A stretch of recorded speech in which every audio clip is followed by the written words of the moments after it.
YouTube is an autistic wonderland. It is a place where people make some of the most degenerate content imaginable. It is a place where people who lack knowledge on animation come to spread their retarded opinions on how animators should make cartoons. That's right. It is time to go after the cartoon community again. God, I miss doing these videos. The last time I went after this horrid shit show of a community was around 3 months ago. Today, however, we are looking at a reviewer who isn't a complete degenerate, but is someone that deserves a special look. That's right. I am talking about Gem Reviews. Before I go into why I don't like his content, I just want to say, what the fuck is this? Oh god. So, like, if I were to steal his avatar's head, could I sell it for like $10,000 or something? Or is that a fucking Chaos Emerald on top of his body? Holy shit. It's Mr. Chaos Emerald Head.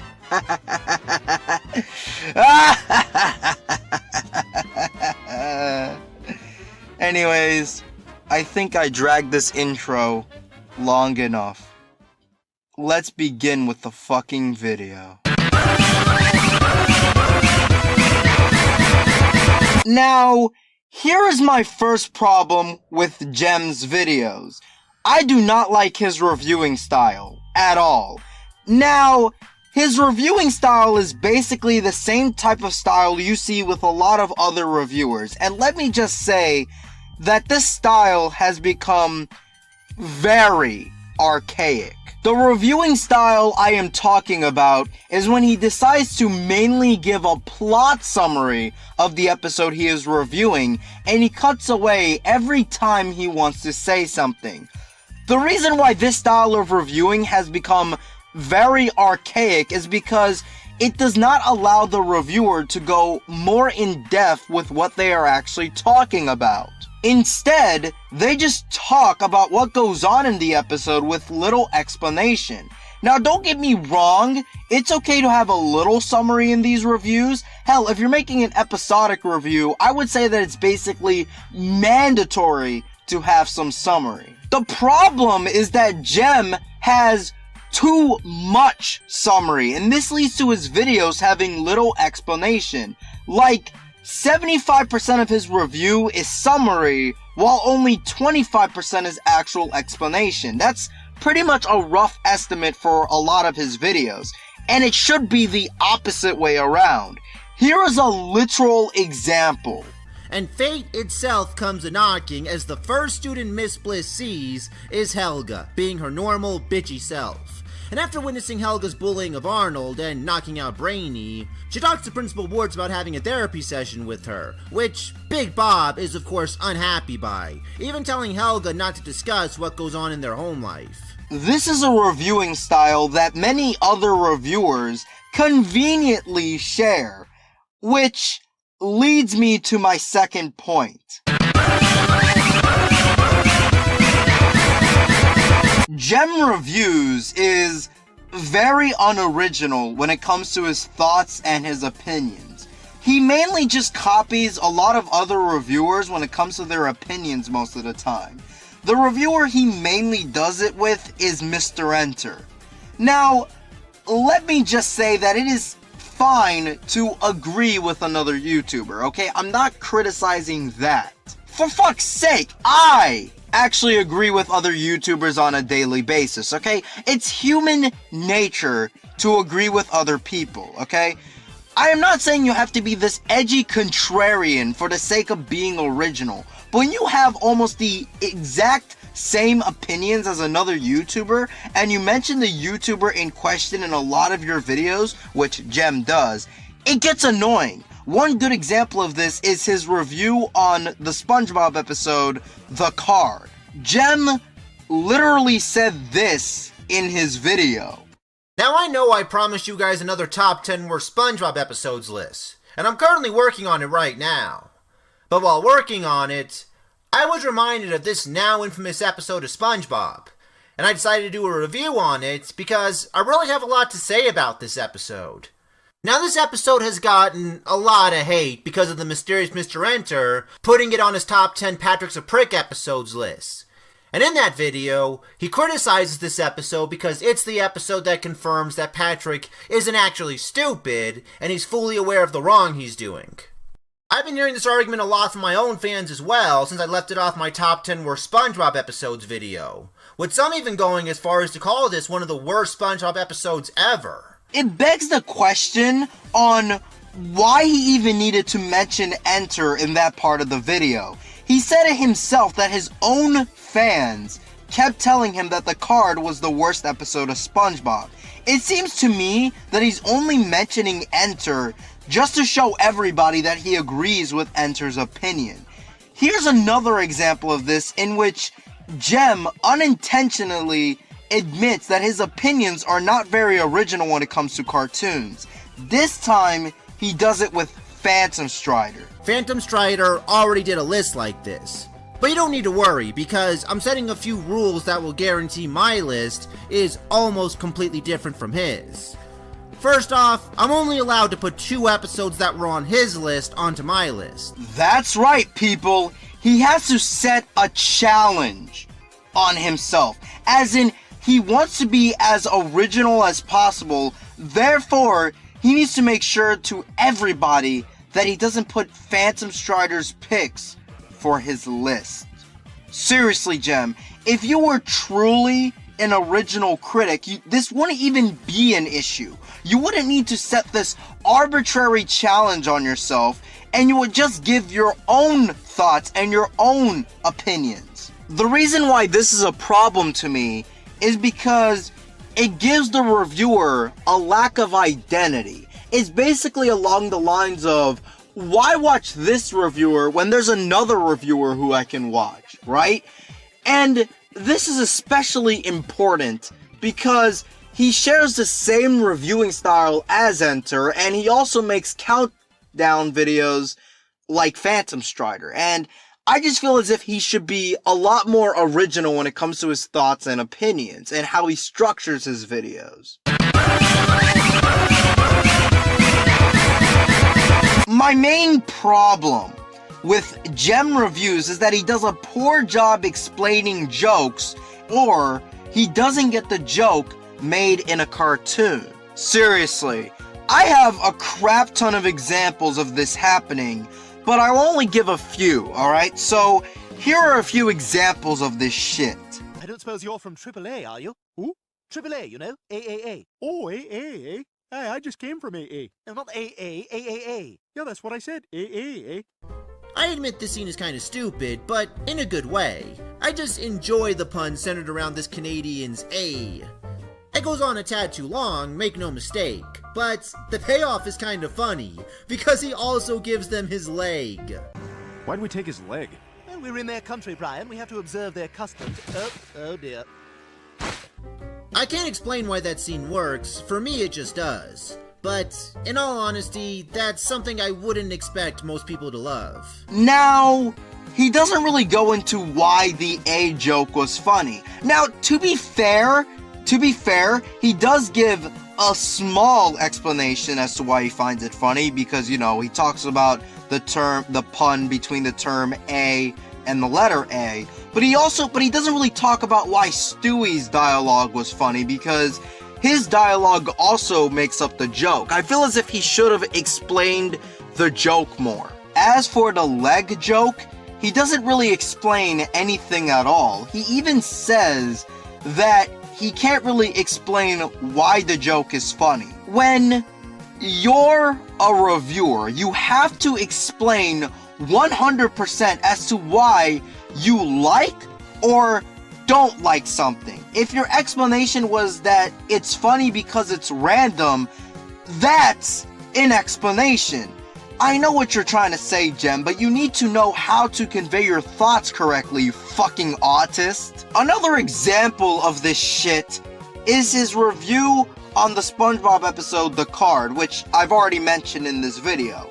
And it's also his character analysis on Patrick Star, in which he tried to claim that Patrick was a malicious psychopath and not just a stupid character.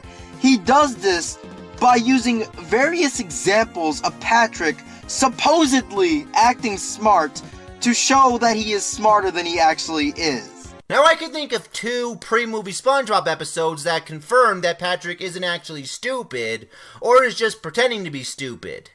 And my evidence for both of these theories also came in the form of a line of dialogue, just like in the card.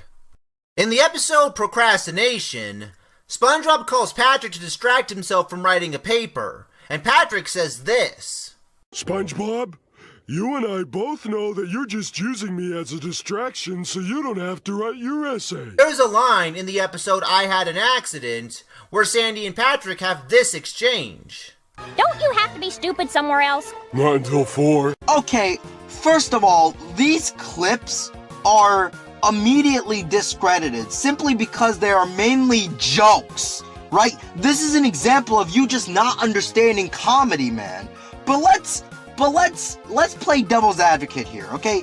Even if these clips were supposed to be taken seriously, which they aren't, SpongeBob is a show that has very little, if any, continuity at all. In fact, there is so little continuity in SpongeBob that there is an entire list of the different continuity errors that happen in each of the episodes, courtesy of the official SpongeBob Wikia.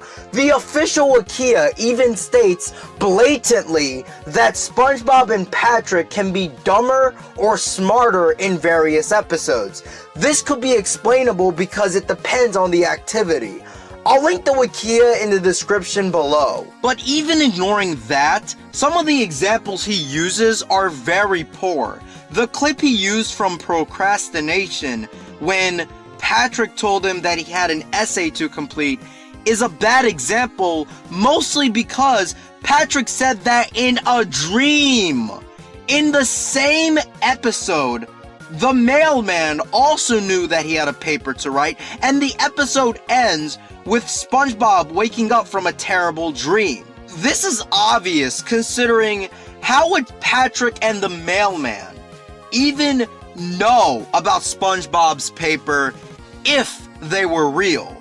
All of this basically shows that you don't understand the joke in question. Another example of him not understanding jokes is in this one clip. Now with that said, I don't completely hate this episode. I just find it pretty bland and a bit mean-spirited. This episode is about SpongeBob's grandma kissing him at work and everyone making fun of him for it.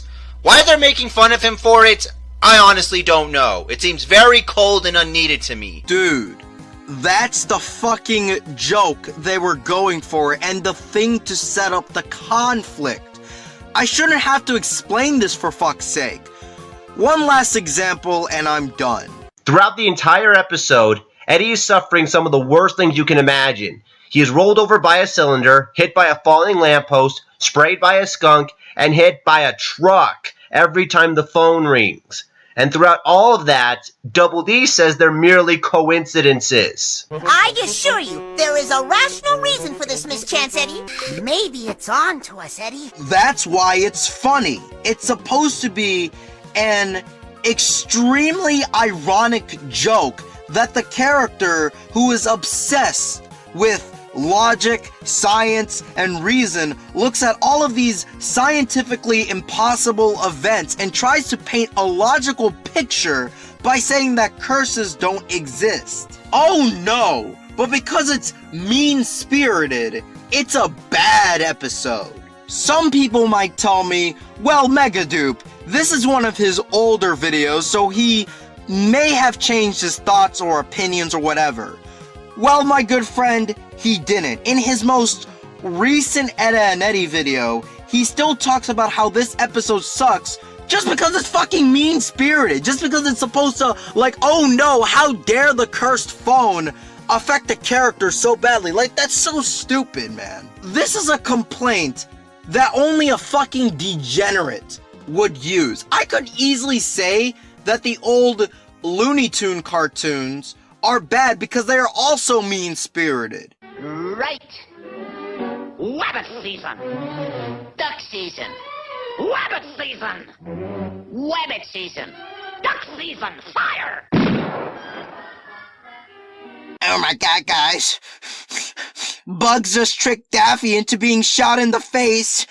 This episode is so mean-spirited, therefore it's bad.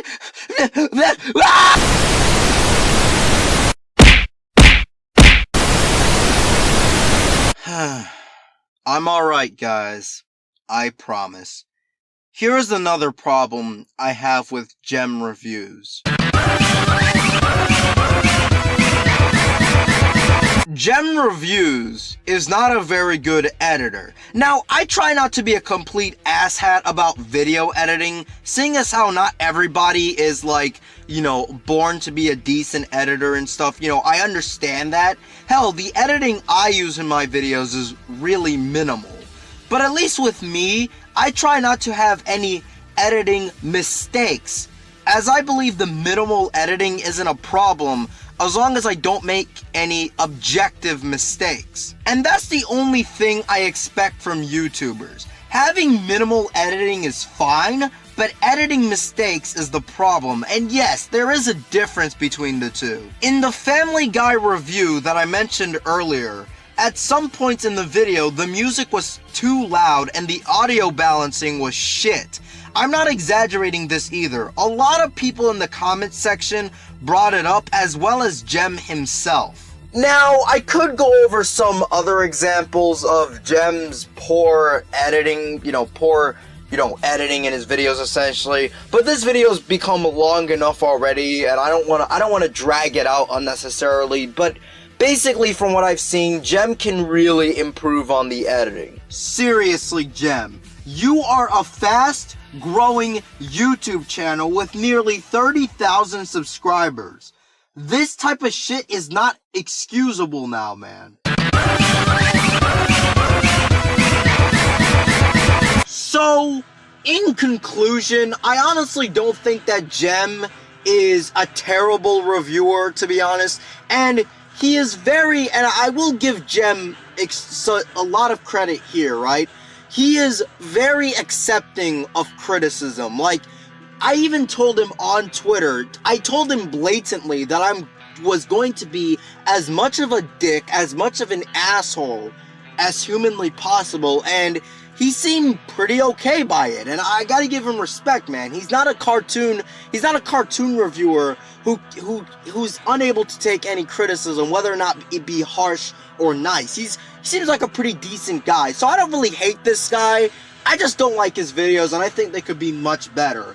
Again, despite me saying that his videos are shit, I still think that it's much better than, reviewers like Vale, Kolobi, to an extent, maybe Baseball Sam 1. But at the end of the day, that's not really saying much. That's like saying that, that me puking today felt a lot better than me puking yesterday. It doesn't really matter because I still fucking puked. That was a fucking terrible analogy, I know, but you guys get the idea. A new series, Fandoms Freaking Suck, or FFS for short.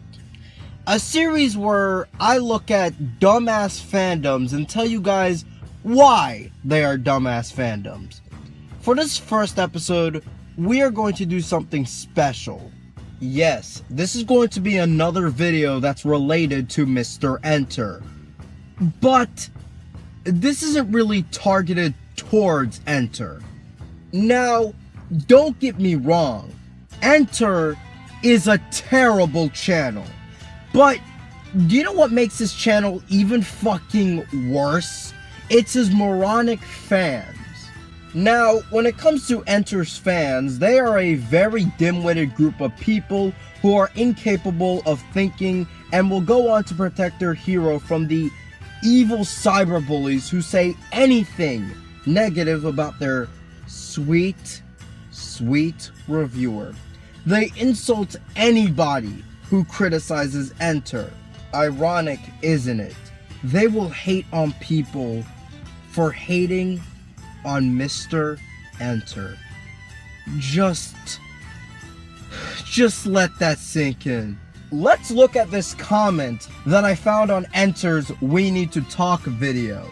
Smaller YouTubers like Mars Reviews and the guy who uses Patrick as an avatar have basically been parasites, using Enter as a host and riding his coattails to relevance. It's fucking stupid. You shouldn't have addressed hate. This reminds me of Tyler the Creator and Hobson. They have a one-sided beef and the aggressor is less famous and not as good. It makes him look silly. I'll leave you with a bit of wisdom that I live by my whole life. Don't let the bastards grind you down.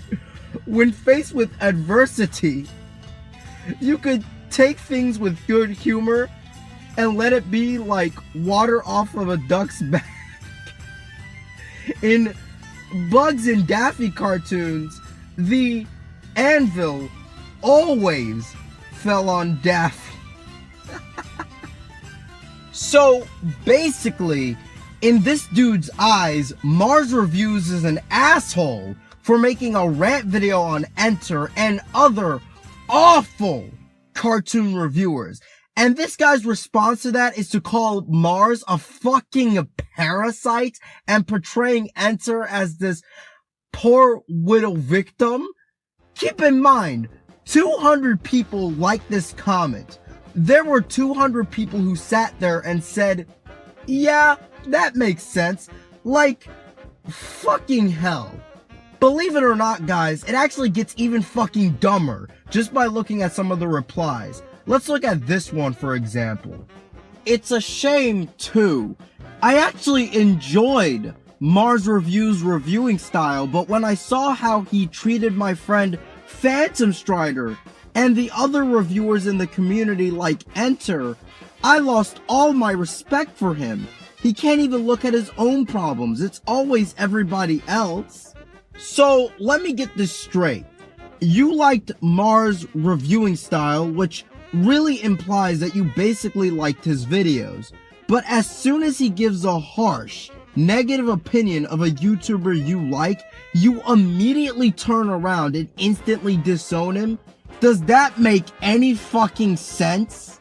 This, my fellow audience, is the mentality of the YouTube cartoon community. They always want their YouTubers to be as pandering and as mindless as possible. God forbid you actually think for yourself in this fucking shit show of a community. And let me just make something clear right now, okay? The fact that they are criticizing Mars is not the problem. For fuck's sake, I, right now, will criticize Mars's cartoon community rant video and say that some of the criticism he made was fucking retarded, and he didn't go into any detail for some of the YouTubers he mentioned in that video. He didn't really go into any detail about why he doesn't like stuff with Scoutfly, and the Enter Copies Rebel Taxi point he made was fucking retarded. But anyways, the problem isn't that they are criticizing Mars's video.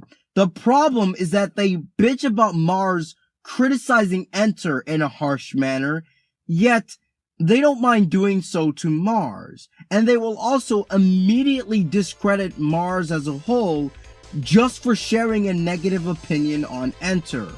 I seriously never understood how someone can be so blind and stupid to not realize the level of hypocrisy in their statements. It's legitimately shocking. Today, however, is something a little bit special. I found an Enter fan that just oozes out hypocrisy, stupidity, and is just plain laughable. Now, this all started with my good friend PyPivot Montiaro, which I recommend you guys check out his channel, as he is a YouTube pooper who got me into watching YouTube poops again. In my Discord server, Pi linked me to this retarded Enter fan on DeviantArt who wanted to make a rant on me. And the reason for this is so laughably mental. I'm not gonna spoil it now though. So I clicked on the link and found this. A retarded DeviantArt user by the name of the Reviewer 20. The Reviewer 20. Just fucking amazing. A generic as fuck username that's so generic, it just makes me laugh inside. That's the best username ever, like, period. But anyways, he made it to where only DeviantArt members can look at this post, which is just moronic. It's almost like he doesn't want me to look at the post because I don't have a DeviantArt account and never wanted to make one. So I decided to make a bullshit account just so I could see this masterpiece of a post. And what I found was fucking amazing and is the epitome of a stupid Enter fanboy. And look at that. He is using Mr. Enter's animated atrocity cards because that clearly doesn't scream bias or fanboyism at all, right? Like, you know, this guy's clearly, you know, an unbiased individual. Also, the lines of the card make the text extremely hard to read. For fuck's sake, this has to be a fucking joke. But whatever. Let's just read it. While PhantomStrider was the one that inspired me to review cartoons, MegaDoopTV was the one that inspired me to review reviewers. So, you'd be guessing that since PhantomStrider still holds up, MegaDoopTV would as well. Well, not really. So, let me get this straight. I inspired you to use the gimmick of reviewing other reviewers, and your first reviewer that you want to review is me? Does that make any sense? I mean, I am not saying that you can't criticize me, okay? Far from it. I'm just saying that if I really inspired you to make these reviews, then it really doesn't make any sense as to why I would literally be your first fucking pick. It's almost like you are only saying this to try to defend your ass from further criticism. But let's move on.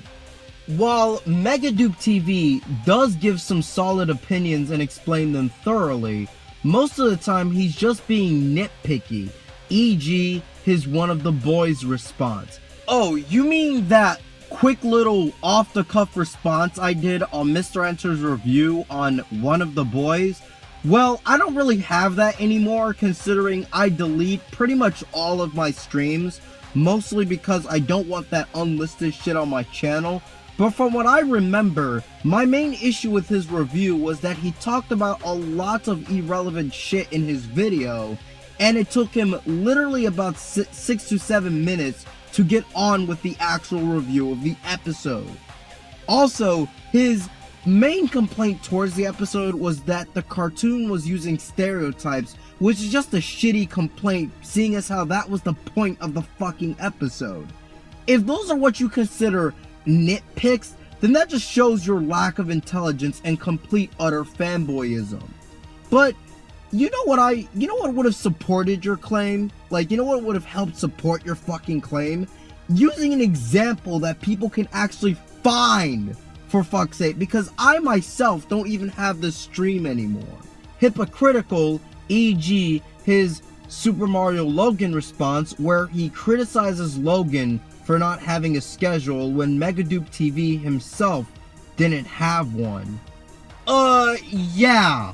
When the fuck did I even talk about Logan's schedule in that video?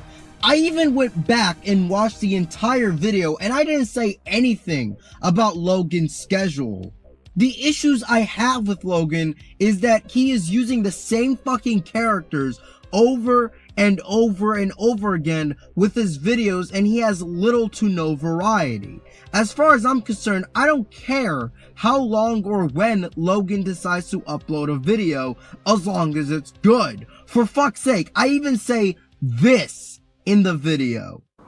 But for the most part, you know, I'm enjoying my summer vacation so far. But I want to talk about, you know, Super Mario Logan, because recently Super Mario Logan has announced that he's making a Super Mario Logan movie, and he's going to be uploading that movie during the summer, anytime during the summer. He tried to get it uploaded in June, but you know, technical difficulties, I guess, and he has to delay it, which is good. I'm not knocking him for that, because, you know, it will give him extra time to make sure that, you know, actual quality is put into this thing. And, you know, rushing anything is not good, and I've done that before, so, you know, not good on my part either. Or both, e.g. his first Mr. Enter response, where he not only talks about Enter having a lazy avatar when he was just Darth Vader with MegaDoopTV's face on it, but also talks about a single script error on Enter's video for 3 minutes. The only time I even mention his avatar is in the thumbnail as a simple pot shot. Something that wasn't made to be an actual point, but rather a joke. Second, I never said that his avatar was lazy. I said it looks stupid, and yes, there's a big difference, by the way.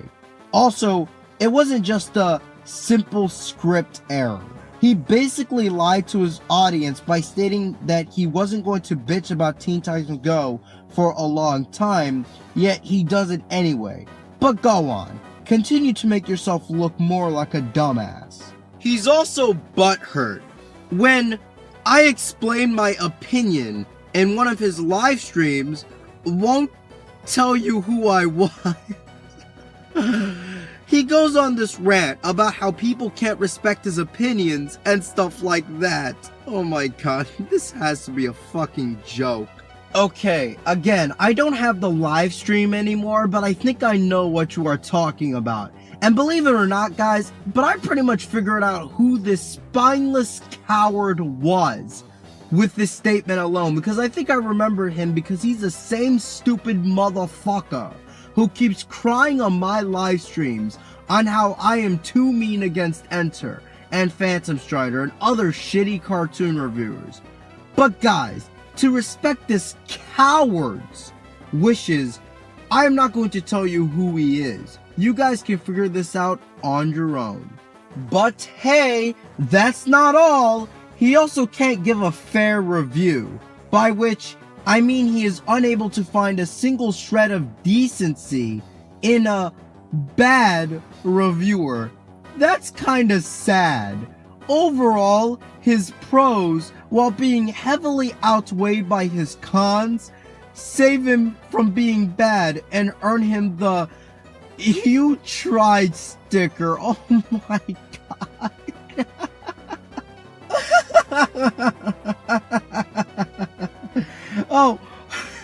Oh, well, thank God I didn't get the "You tried" sticker. I would just have to fucking kill myself if I received a sticker like that. This is fucking stupid, man. Sorry guys. I'm sorry. But anyways, I am not going to go out of my way to find something good about a terrible YouTube channel.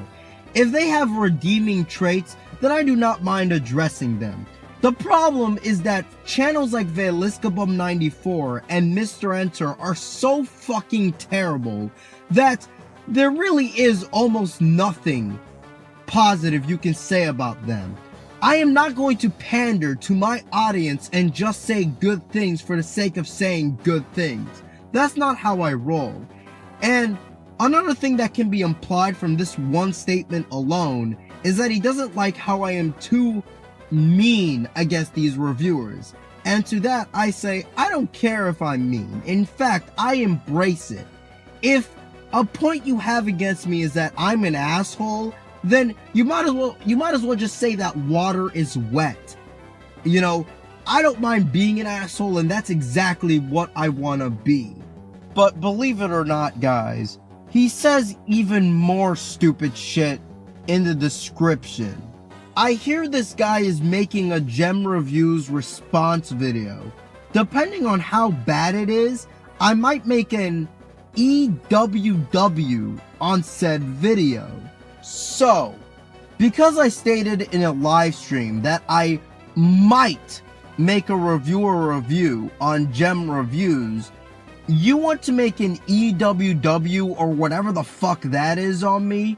This statement alone pretty much shows everyone that you do not care about my points or my arguments at all. You just don't want me saying my opinion on a YouTuber you like. It also shows everyone that you are a complete fucking sheep, incapable of rational thought and free thinking. This video might as well be pointless because I might as well be talking to a fucking mule. They obviously don't care to listen. And yes, everyone, Enter fans are this fucking retarded. And if you guys aren't sure if this guy is a fanboy or not, don't worry, because he made a top 10 cartoon reviewers list. And would you look at that? He puts PhantomStrider, Enter, and Gem Reviews on the list. How beautiful. He also hilariously puts AVGN on this list because AVGN is a cartoon reviewer, apparently. Seriously, the thing he reviews is literally in his fucking name.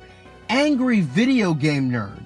That's really all I have to say about this pea-brained imbecile.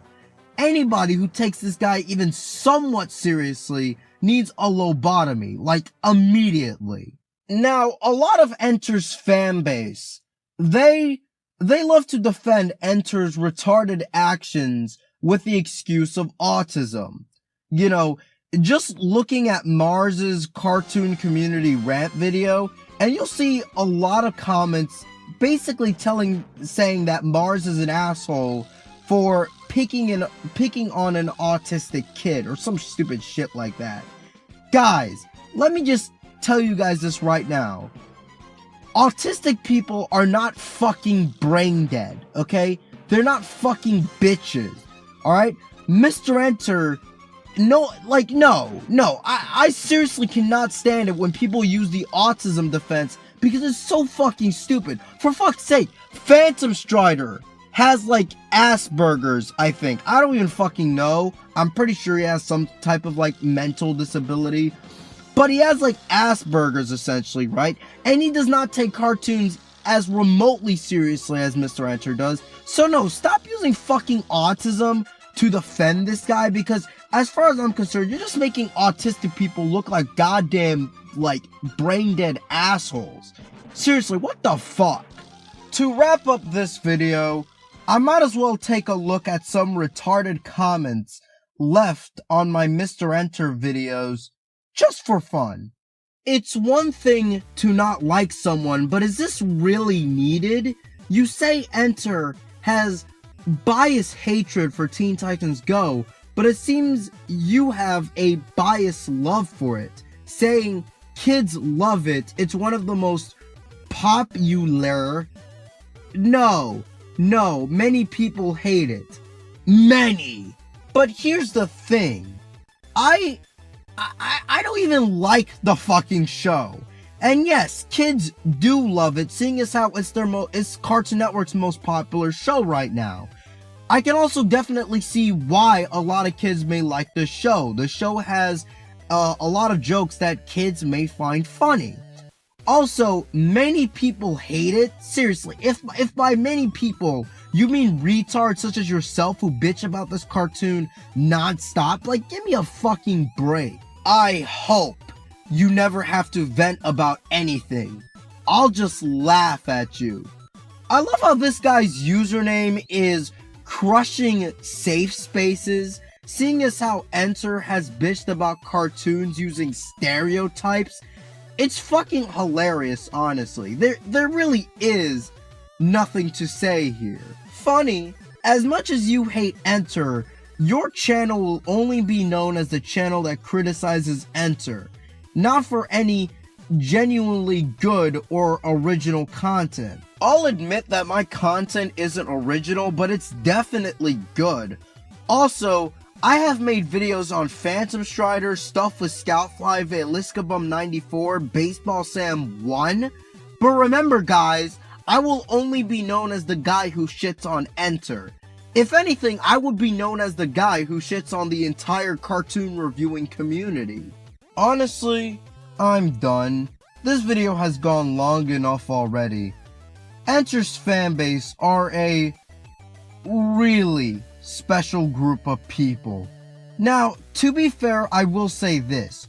Although Enter is a really shitty YouTuber, unlike someone like Veliscabum94, I can at least understand why someone would be a fan of Enter.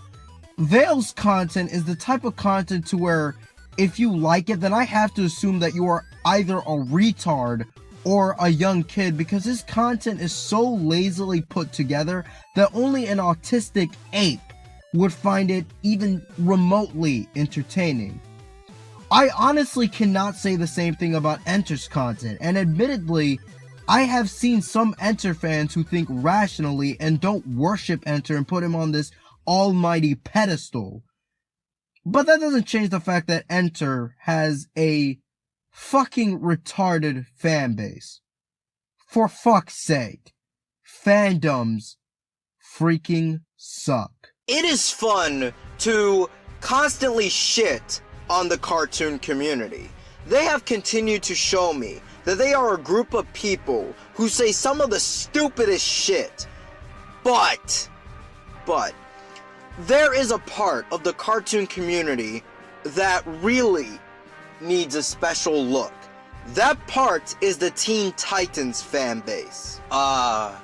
Teen Titans. A show on Cartoon Network that was probably the best cartoon you watched as a kid, but when you start to grow older and actually look at the show again, it isn't as good as you remember it. Now, don't get me wrong, I still like the show and think it's genuinely entertaining. I am just saying that it isn't as good as I remember it.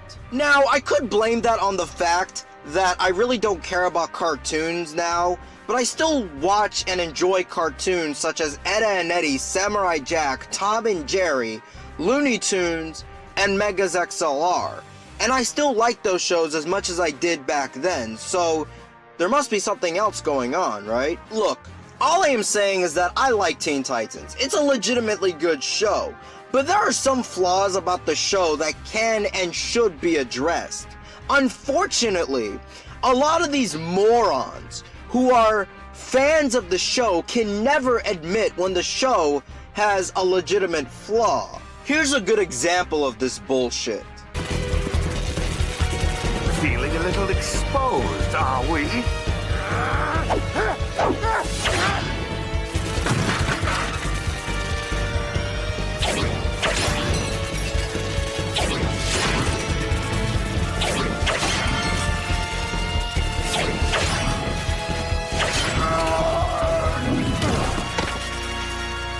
Now, Cyborg, don't fall to pieces.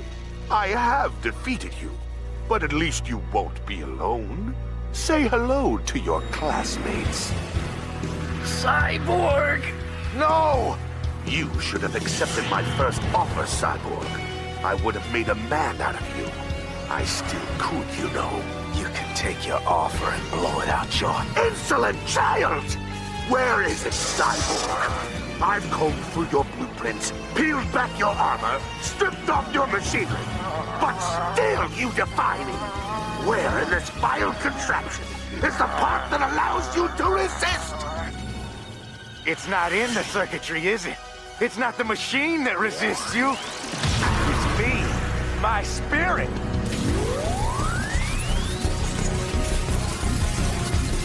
That's the part you can't break.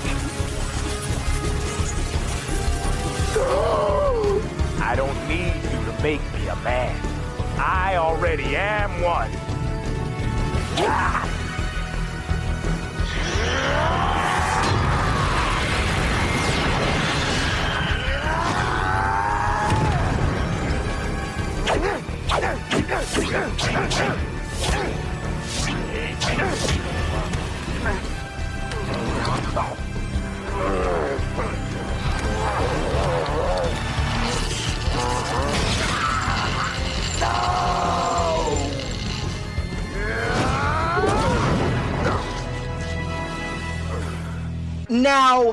any person who isn't a moron can sit there and admit that the scene is an extremely dumb Deus Ex Machina and a great example of shit writing. This makes this scene extremely fucking stupid. Sure, it's a fine scene for kids. Hell, when I was a kid, I thought this scene was badass. But the fact that there are a shit ton of rabid fanboys who constantly try to claim that this show is animation perfection, yet they're okay with stupid shit like this, it's so fucking annoying, man. Seriously, the amount of retarded comments praising this scene is fucking unbelievable, honestly. Look at this one comment, which was the pinned comment as well. Never wins. No matter how hard a villain tries to become more powerful or how big the armies are, there is always a flaw in their plan, a weakness, a loophole. But the spirit of the hero cannot be broken. The villains might kill a part of it, a limb or two, but the main body will survive. Whether or not the hero has any spirit doesn't fucking matter if they don't have fucking arms or legs. Don't try to give me the whole heroes who never give up always wins bullshit to try to justify this retarded Deus Ex Machina. Now, to be fair, there are some people in the comments addressing how much of a bullshit scene this is, so it is not entirely hopeless.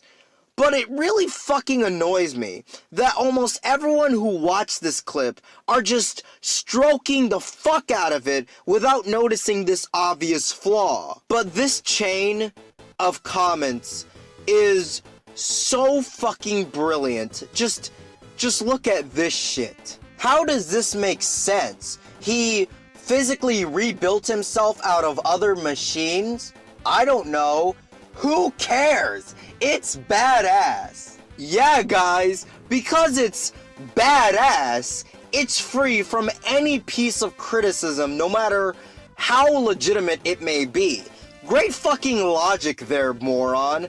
You know, I find it funny that the Teen Titans fandom will constantly shit and hate on the Teen Titans Go reboot for being silly and random, yet they excuse extremely cringy shit like this. It's even more petty when you realize that a show like Teen Titans Go is supposed to be random. It is clearly trying to be a comedy show that isn't supposed to be taken seriously. And speaking of Teen Titans Go, let's get into my main issue with the Teen Titans fandom. In fact, this is the reason why I decided to dedicate an entire video to them. Unfortunately, it is normal in fandoms, especially cartoon fandoms, to treat their piece of medium as perfection that cannot be criticized. At this point, that's expected on the internet. However, their obsession with Teen Titans Go is so fucking sad that I almost have some level of sympathy with these stupid neckbeards on the internet. Now, let me start off by saying that I don't like Teen Titans Go. While I do think that it's an extremely overhated show, I'm not going to try to defend the show and say that it is a good show, because it really isn't. But there are many Teen Titans fans constantly whining about this show ever since its inception, which was 5 fucking years ago. But they have also left some of the dumbest comments I have ever had the misfortune of reading. Some of these morons have been wishing death upon the writers and staff of Teen Titans Go. Those writers should commit suicide for trying to kill a good, solid franchise. If they were dead, we wouldn't have the crap that caused them to ruin a good superhero team, fuck the fans over, and ruin the superhero genre. The directors of this show aren't poison. They're a cancer that needs to be eradicated. Excuse me. Cancer is a very serious thing. and shouldn't be used to describe them. See, they are worse than a cancer. For the final episode of Teen Titans Go, they all get cancer and die. Not only have they been wishing death upon some of the staff for Teen Titans Go, they have also been wishing death for some of the people who aren't fans of the original show. The original show is overrated, honestly. People who think the original is overrated should be shot in the head. Now, obviously, the clips are not from me. They are from another YouTuber by the name of Clay Claymore, who has made 2 amazing compilations of the most asinine and retarded comments left by the Teen Titans fandom and Teen Titans Go haters. Seriously, these videos are too funny and legit something you guys should watch. I will leave a link in the description below. The obsession doesn't stop there, people. No. The Teen Titans fandom have even made fucking petitions about this shit. Petitions to try to get Cartoon Network's most popular show at the moment cancelled. Seriously, what the fuck is this nonsense? Do you morons honestly believe that a fucking petition founded by a bunch of internet retards is actually going to do anything? Not only have there been many petitions to cancel Teen Titans Go, but there have also been petitions to bring back the original show.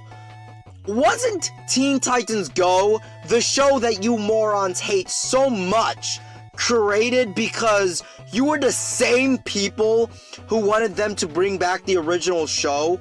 Why are you doing that same stupid shit again? It's also really funny how you have top dogs in the YouTube cartoon community actually trying to promote this shit. Here's a solid example from the man who likes cartoons. Another thing to increase the chances of Teen Titans Season 6 is to sign this petition. Let me be clear, petitions are very unlikely to do anything at all, but in this situation it's showing that a bunch of people really do want Teen Titans to come back, and if Cartoon Network sees how many people want the show to return, then they might just bring it back eventually. The petition itself won't do much, but it is a way to show how many people want the show to return. You know, it's really sad that this man-child even acknowledges that petitions do jack shit, yet he's still holding on to this non-existent hope that Cartoon Network, a business, would actually pay attention to this shit. The hatred for Teen Titans Go has become so much that the staff of the show themselves have decided to make episodes specifically to troll the critics of the show. Now, keep in mind that I'm not a fan of the show, but I gotta say, this shit is fucking hilarious. Guys, this is wrong. Okay, it's a little funny, but still wrong. You've taken something that's meant to be for kids and made it totally inappropriate, just so you can still enjoy something you should have outgrown. We just made him like we remember. And now we're gonna release him so he can spread joy to all the kids of the world! That clown's not for children, and I'm worried what the influence of something like that could have on all kids' entertainment.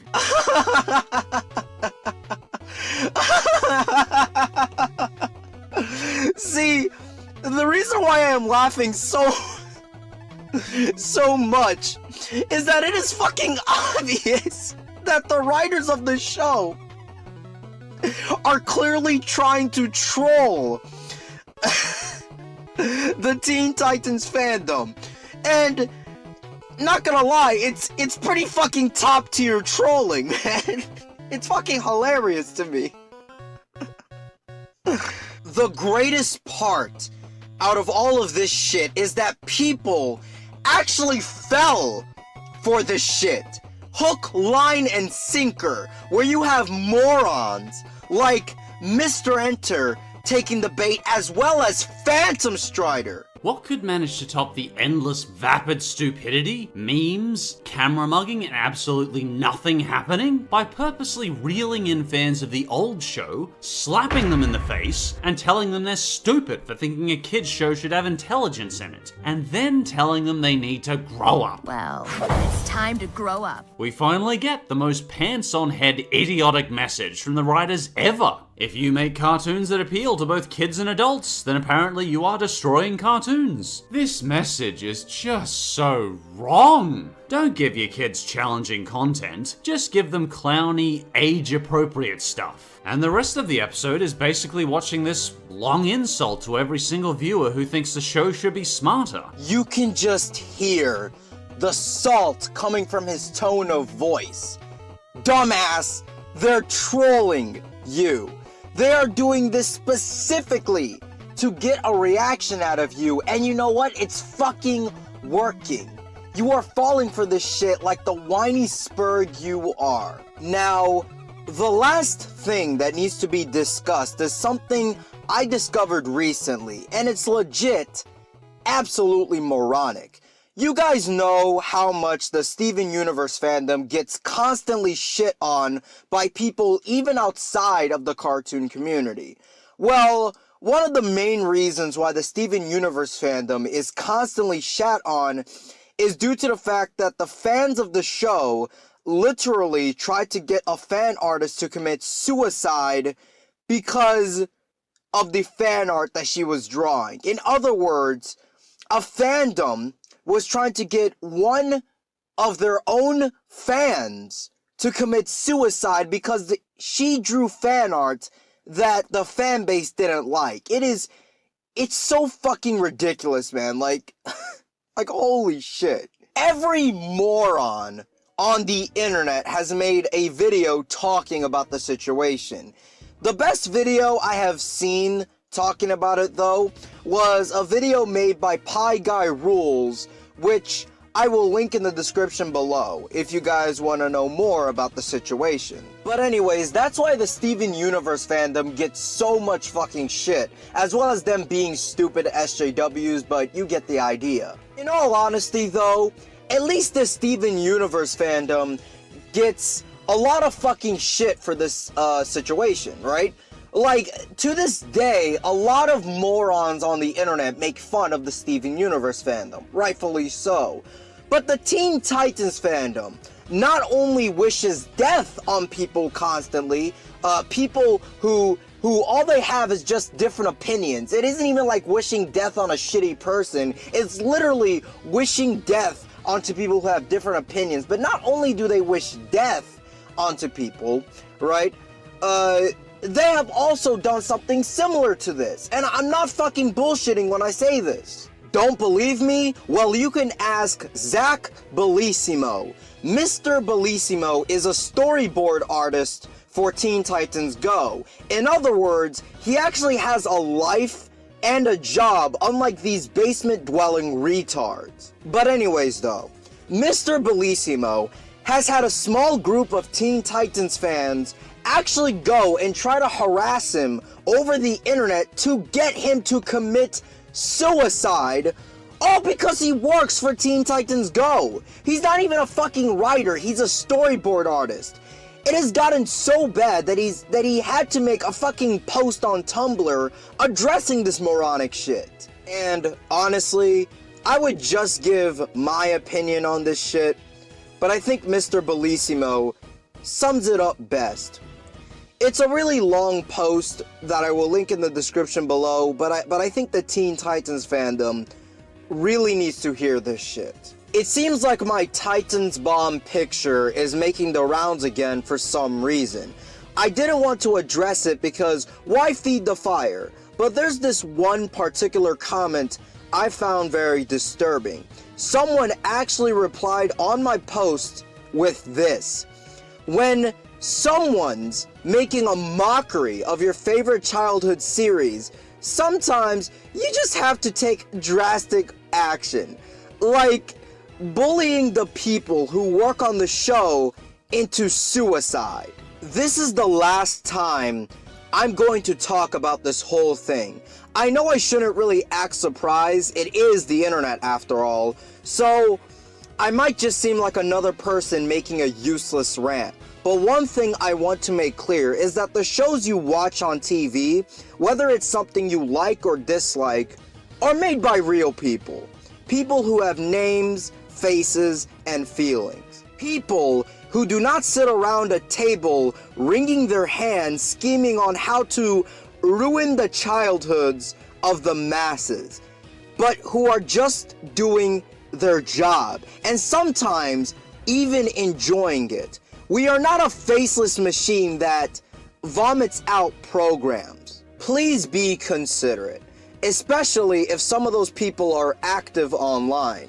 Your hate doesn't change anything about the show or about how it's made.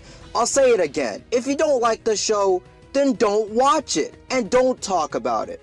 People who say things like the post above seem lost. I would say it's just a cartoon, but that destroys the passion in why people love certain shows. But honestly, it's still nothing to get fired up about. You can send me your hate all you want, go ahead, I won't respond to it. It's a waste of my time and your time and everyone's time. Just lay off. Focus on things you like, not things you hate. And stop reblogging my post to discuss your opinions. Also, by doing that, you're just giving it more notes, which I don't get. I'm done. Thanks. You know, I don't even fully agree with Mr. Bellissimo here when it comes to making this post, because I feel as if this post would just attract more retards to him. And it's just, again, I can't really fully agree with him there. But that's not the point.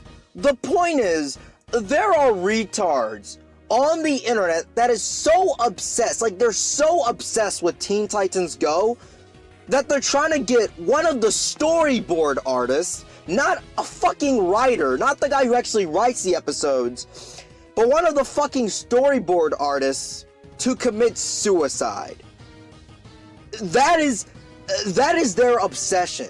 They want these guys to literally fucking kill themselves because they're making a kids show that they don't like. Are you fucking serious right now? And look, I'm not trying to fucking sound like an obnoxious moral fag, because I hate moral fags more than anything on the fucking internet. But this is one of the dumbest and one of the most pathetic reasons, if any reason at all, to try to get someone to commit suicide on the internet. Again, trying to get someone to commit suicide is stupid enough and it's pretty scummy, but over something as retarded as this, like, holy shit, man. Again, I'm not trying to fucking spurg the fuck out over this shit, you know, and it sounds like I am right now, but I still just can't comprehend this shit. You hate one fucking show so goddamn much that you want someone to commit suicide over it? Are you fucking mad? Holy shit, man. God damn, that's retarded. And the most annoying thing is that these are the same retards from the cartoon community who constantly wonder why their community is constantly laughed at. The gaming community, and hell, even the fucking anime community doesn't get laughed at as much as the cartoon community. And it's not even as shitty. When the fucking anime community looks sane to, you know, to your community, there's a fucking problem there. There really is. Seriously. Part of the reason why I stopped calling myself a cartoon fan is because of you stupid motherfuckers. You make other rational cartoon fans look bad. Holy shit. Now granted, I don't care about cartoons as much as I do now, but there are cartoons that I still love to watch. The intro theme for this series is the fucking Edda and Eddie theme, for crying out loud. This degenerate nonsense of wanting people who made stuff that you don't like to commit suicide. This fucking nonsense needs to stop. Otherwise, the cartoon community will never be taken seriously. Ever. But go on. Continue to make yourselves look like absolute buffoons with no brain cells whatsoever. For fuck's sake. Fandoms freaking suck. Guys, this is the start of a new series on my channel. This is a series that I am so excited to make for you guys that I think you guys will absolutely enjoy. Now, before I start this video, and in essence, before I start this new series on my channel, this new saga of MegaDoopTV, this new era, right? I want to give a little bit of a backstory as to why I even considered this idea in the first place, right? Now, recently, I've been watching a lot of cartoon reviewers on YouTube. Just a lot of them, right? And a lot of them were fucking awful, right? Just, the cartoon reviewing community here on YouTube is absolute dog shit, right? So, the idea for this series came along. Why not go after some of these reviewers that deserve videos made on them, and just me giving my honest thoughts on them. Now, some of you guys watching this video right now are probably wondering if the response videos I made towards Kalobi, PhantomStrider, Enter, and stuff with Scoutfly are part of this series, right? Well, to be honest with you, the answer to that question is no. Those videos didn't seem like me being a reviewer. Instead, they were just simple response videos. Now, don't get me wrong, I still really like those videos, right? Especially my PhantomStrider response that angered a lot of moronic fanboys. But I can make a series of me actually reviewing these channels and going more in depth with the quality of their videos. I will also try to throw in a quick response in there if I deem it necessary or entertaining. I feel as if that's a better way to do things in the long run. That will, entertain you guys as much as possible. And for those guys wondering about my best cartoon reviewers video that I've been planning on for a while, let me just say that video is going to be delayed a little bit. I want to focus on launching this new series at the moment. But anyways, I've talked a lot already. It is time for episode 1 of the Reviewer Review. And I'm going to start by looking at a reviewer who I found thanks to some fans on Twitter. And it's something almost shocking because I didn't expect to get a reviewer like this by means of fucking Twitter, of all things. It's almost unexpected. But I am definitely not complaining. But anyways, this is a reviewer who is a cap-wearing Neanderthal, a young man of absolute annoyance, and a person whose age is very hard to recognize. I am of course talking about Baseball Sam 1. Now, most of you guys have probably never heard of this guy before. I mean, I don't blame you. The guy is about as obscure as I am, with around 950 subscribers at the time of me writing this script. Which isn't a bad thing, mind you, right? We all had to start somewhere on YouTube. And this guy makes cartoon reviews. As well as another series on his channel that is definitely a goldmine of mental retardation. But we'll get to those videos soon enough. Oh boy, I cannot wait, alright? I seriously can't. But first, let's start off with examining his reviews, since that's the focus of the show after all.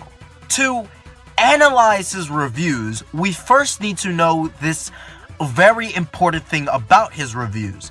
What is the style of his reviews? In essence, how does he go about making his reviews? That is a very key thing to know, as style allows us to understand how entertaining his reviews might be. Well, this is a guy who's a huge Nostalgia Critic fan. I mean, a really big fan of the Nostalgia Critic, or Doug Walker. Imitation is the sincerest form of flattery in most cases, but here it's absolutely weird as fuck. This guy, I shit you not, refers to himself as Nostalgia teen critic. And no, I wish I was joking, by the way. Nostalgia teen critic is just something that screams dog walker fanboy. This is a person who's trying so hard to be like the nostalgia critic and show off his love for the nostalgia critic to the point where it comes off as extremely painful. He copies Dog Walker's reviewing style almost to a T, in which he wears a hat, gives a plot summary of the thing he's reviewing, and interrupts every once in a while to make a really unfunny joke. Now look guys, there is nothing wrong with being inspired by or being motivated by another more popular YouTuber. Nothing wrong with that at all, right? But to shamelessly just become a shitty clone of that YouTuber is just fucking stupid. And in my opinion, this is even more painful considering the fact that the YouTuber he is copying isn't even good for fuck's sake, right? I mean seriously, would any of you guys want to copy this?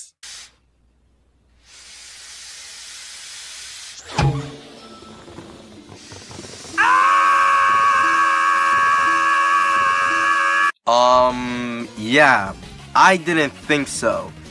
But in all honesty, even if you copy someone entertaining, that doesn't make it any better. It's still a shit thing to do either way. Well, whatever. Originality aside, what really matters is if his reviews are any good. If his reviews are good, then I really wouldn't care if he's trying to copy another YouTuber. It all matters in the execution. Well, are his reviews any good? I think the answer to that is obvious considering I literally described him as a cat-wearing Neanderthal and a shitty nostalgia critic clone. But no, this guy is an awful cartoon reviewer, which really isn't surprising considering most cartoon reviewers on this website are fucking garbage, especially the more popular ones. So, the obvious question now is just, what makes his reviews just so unbelievably terrible?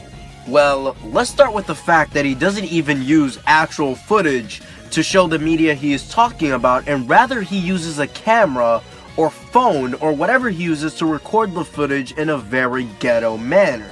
Seriously, this is shit you'd expect from people back on YouTube in 2008, not 2017. Also, keep in mind that he does this in all of his reviews that I have seen from him. This gives the video a very ugly display, and what's worse is that it makes him look like he really doesn't care about his production values or his videos, like, at all. Now, some people might say that the possible reason why he does it like that is to avoid copyright, because as we all know, copyright is the bane of pretty much every reviewer, or really just any YouTuber in general that uses content that doesn't belong to them. Well, if that's the case, then that's still not an excuse. If he is really doing this to avoid copyright, then he could easily take a page from Animate Ball and just put a background on the cartoon in question. That way it still looks presentable and nice while still avoiding copyright infringement. So there really isn't any excuse for him to use this style of getting footage, and like I said earlier, it just makes his videos look fucking ugly. I think you guys understand my point. But do you know what's even worse about this guy's videos? It's the simple fact that this guy's videos are so insufferably long when they really don't need to be. It's so fucking annoying seeing this guy make 20-minute reviews on TV episodes in a nostalgia critic style. Most of the time, he just gives a plot summary of the episode in question. It's really long and boring. Now, let me make something very clear so people can understand. I do not mind long videos or reviews. RoboBuddy's review on Steven Universe and Watcher of the 2000s review on the original Teen Titans are some of the best cartoon reviews I have ever seen. Now, the review made by RoboBuddies was a whopping 40 minutes long, while Watcher's review was literally 55 minutes long if you add up the two parts. Now, admittedly, Watcher's video did have long, boring skits that nobody cares about, and those skits did drag out the video unnecessarily. But at the end of the day, that's not the point. The point is, I do not mind a long review. The problem with Baseball Sam, however, is that his reviews do not need to be 20 minutes long on average. He reviews TV episodes, which are generally 11 minutes long, whereas Watcher and RoboBuddies both review TV series that have a lot of continuity in them. So, it makes sense for their videos to be long. But with an 11-minute runtime, the review of the episode really shouldn't be that long. It kinda reduces the point of the review, as I can just go watch the original episode myself and give my opinion on it. Another reason why his video length bothers me so much is due to the simple fact that he doesn't explain much in his reviews. Again, let's use RoboBuddy's review on Steven Universe as an example. In her video, she had 10 main points she wanted to go over, and each one of her points also had a lot of what I like to call sub-points, in which they are points inside of points that also need explanation and are related to the main points. This is another reason why her review's video length isn't a problem to me. It's organized, detailed, and informative. But what does Baseball Sam do? Well, he barely makes any actual legitimate points and spends a lot of the time just questioning realism and making shitty jokes. And when he does make an actual point about the episode, he doesn't even give a nice detailed explanation to said point. A really good example that shows this problem is his review on the regular show episode, Excellent. One of his shorter reviews too, clocking in at 14 minutes. But trust me guys, it's still very irritating to sit through. In this review, he states this at the beginning of the video. And one of their best episodes that I hope will be hailed by many people in the future is the Season 3 episode, Excellent. Yeah, I think it's a dumb title too. But despite that, this episode is a lot of fun. It's memorable, funny, and even emotional at times. It's memorable, funny, and even emotional at times. Well, with that amount of praise for the episode, you would think that this could lead to explanations being made on how the episode is memorable or emotional or whatever. But no, the entire video is him literally just giving a plot summary of the episode with shitty jokes thrown in. And whenever the episode makes a joke, you would think, just by common sense, that that would be an excellent opportunity to explain why the joke works, thus supporting his claim on the episode being funny. But that's something you'd expect from a good reviewer. A reviewer who actually knows what the fuck they're doing. This is what he does instead. And once they get there, Rigby asks the waiter for the excellent challenge. But after hearing that, the waiter is actually reluctant on giving him the challenge because he points out that nobody has been the challenge. Like, nobody. But then Rigby asks him this question. I'm the customer, right? Well, yes. What does that sign say over there? The customer is always right. And what am I? The customer. And the sign? Sir, please. Say it. The customer is always right. Actually, Rigby does have a point there. I mean, like, you can't just go back on your own policy like that. I mean, like, that just wouldn't be right for any restaurant to do. Yeah, no shit. Now, can you please actually say something of meaning instead of giving a plot summary for the episode? At this point, you start to ask the question, how is this a fucking review? This review is absolutely pointless. He barely makes any points, and whenever he does, he barely explains them at all.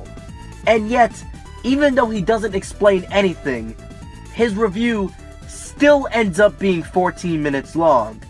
He says so much, but at the same time, he says so little.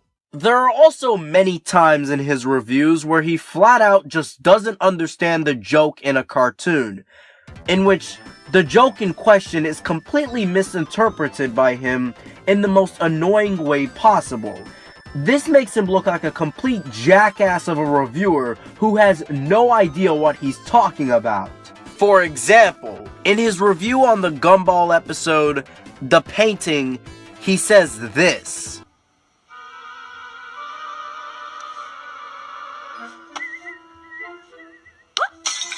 Oh, how silly of me. Well, I guess I'll have to clean that up.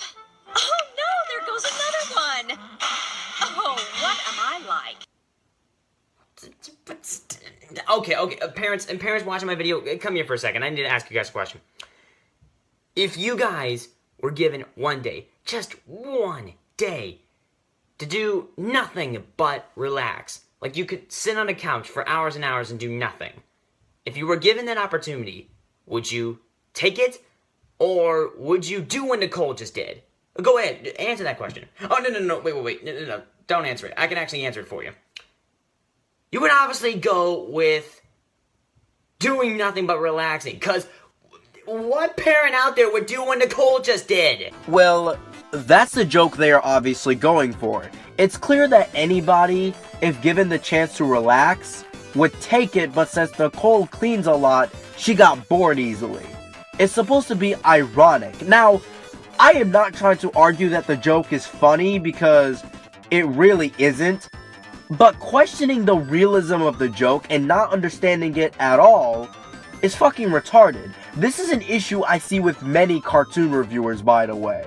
Another example of him not understanding the joke in question is from his review on the Teen Titans Go episode, The Fourth Wall.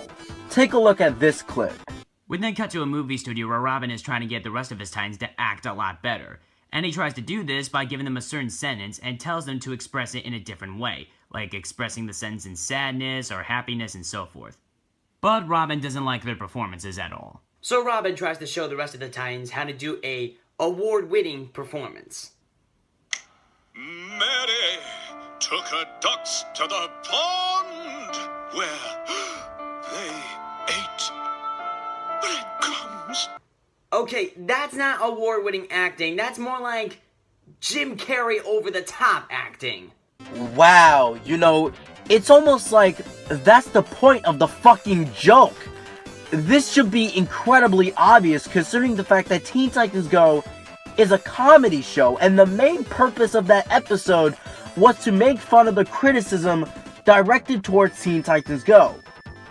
Now, some of you guys are probably already punching your monitors due to that amount of stupidity, but guess what, guys? It gets even better. He decides to compare Teen Titans Go to a fucking Batman movie. And no, just because you can cry doesn't mean it's good acting. I mean, look, here are a few examples of some award-winning acting. When the chips are down, these I find it absolutely hilarious that cartoon reviewers make these dumbass, asinine comparisons between two very different pieces of media, not realizing that the comparison needs to make sense for fuck's sake. And speaking of Teen Titans Go, he displays another common issue with the cartoon reviewing community here on YouTube. And that is the simple fact that this guy obsesses constantly over Teen Titans Go. But honestly, this guy is one of the worst I've seen when it comes to this issue. Let me put it to you like this.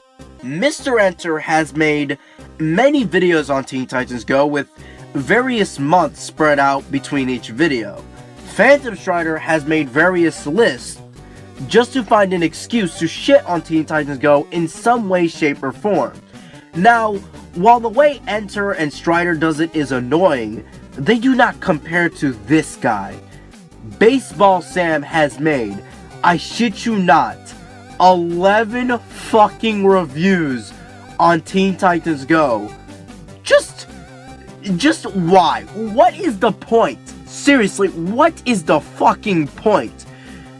You know that you don't like the fucking show, so why are you even watching it? How is it fun or entertaining to just talk about the same cartoons over and over and over again? Even cartoon reviewers that I like are guilty of this, such as Pie Guy Rules, who makes a shit ton of videos on SpongeBob. But at least with Pie Guy, his videos are good, unlike this fucking moron. But anyways, I want to address the last issue with this channel that is probably the most cringeworthy. Remember earlier, when I said that he has another series on his channel that is an absolute goldmine of mental retardation? Well, here it is. This guy has a stand-up comedy series. Yep, a cartoon reviewer is trying to make people laugh. Lovely. So, let's see if this reviewer at least knows how to make a funny joke. Now guys, I will show you one joke from this guy and tell me if it's even remotely funny. Alright, here's the last one. Hey, I got the peanut butter in the back. You wanna come smear it all over me?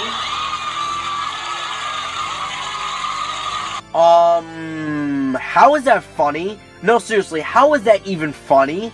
Now look guys, I'm a fan of immature humor, okay? I am not trying to criticize him for using immature humor.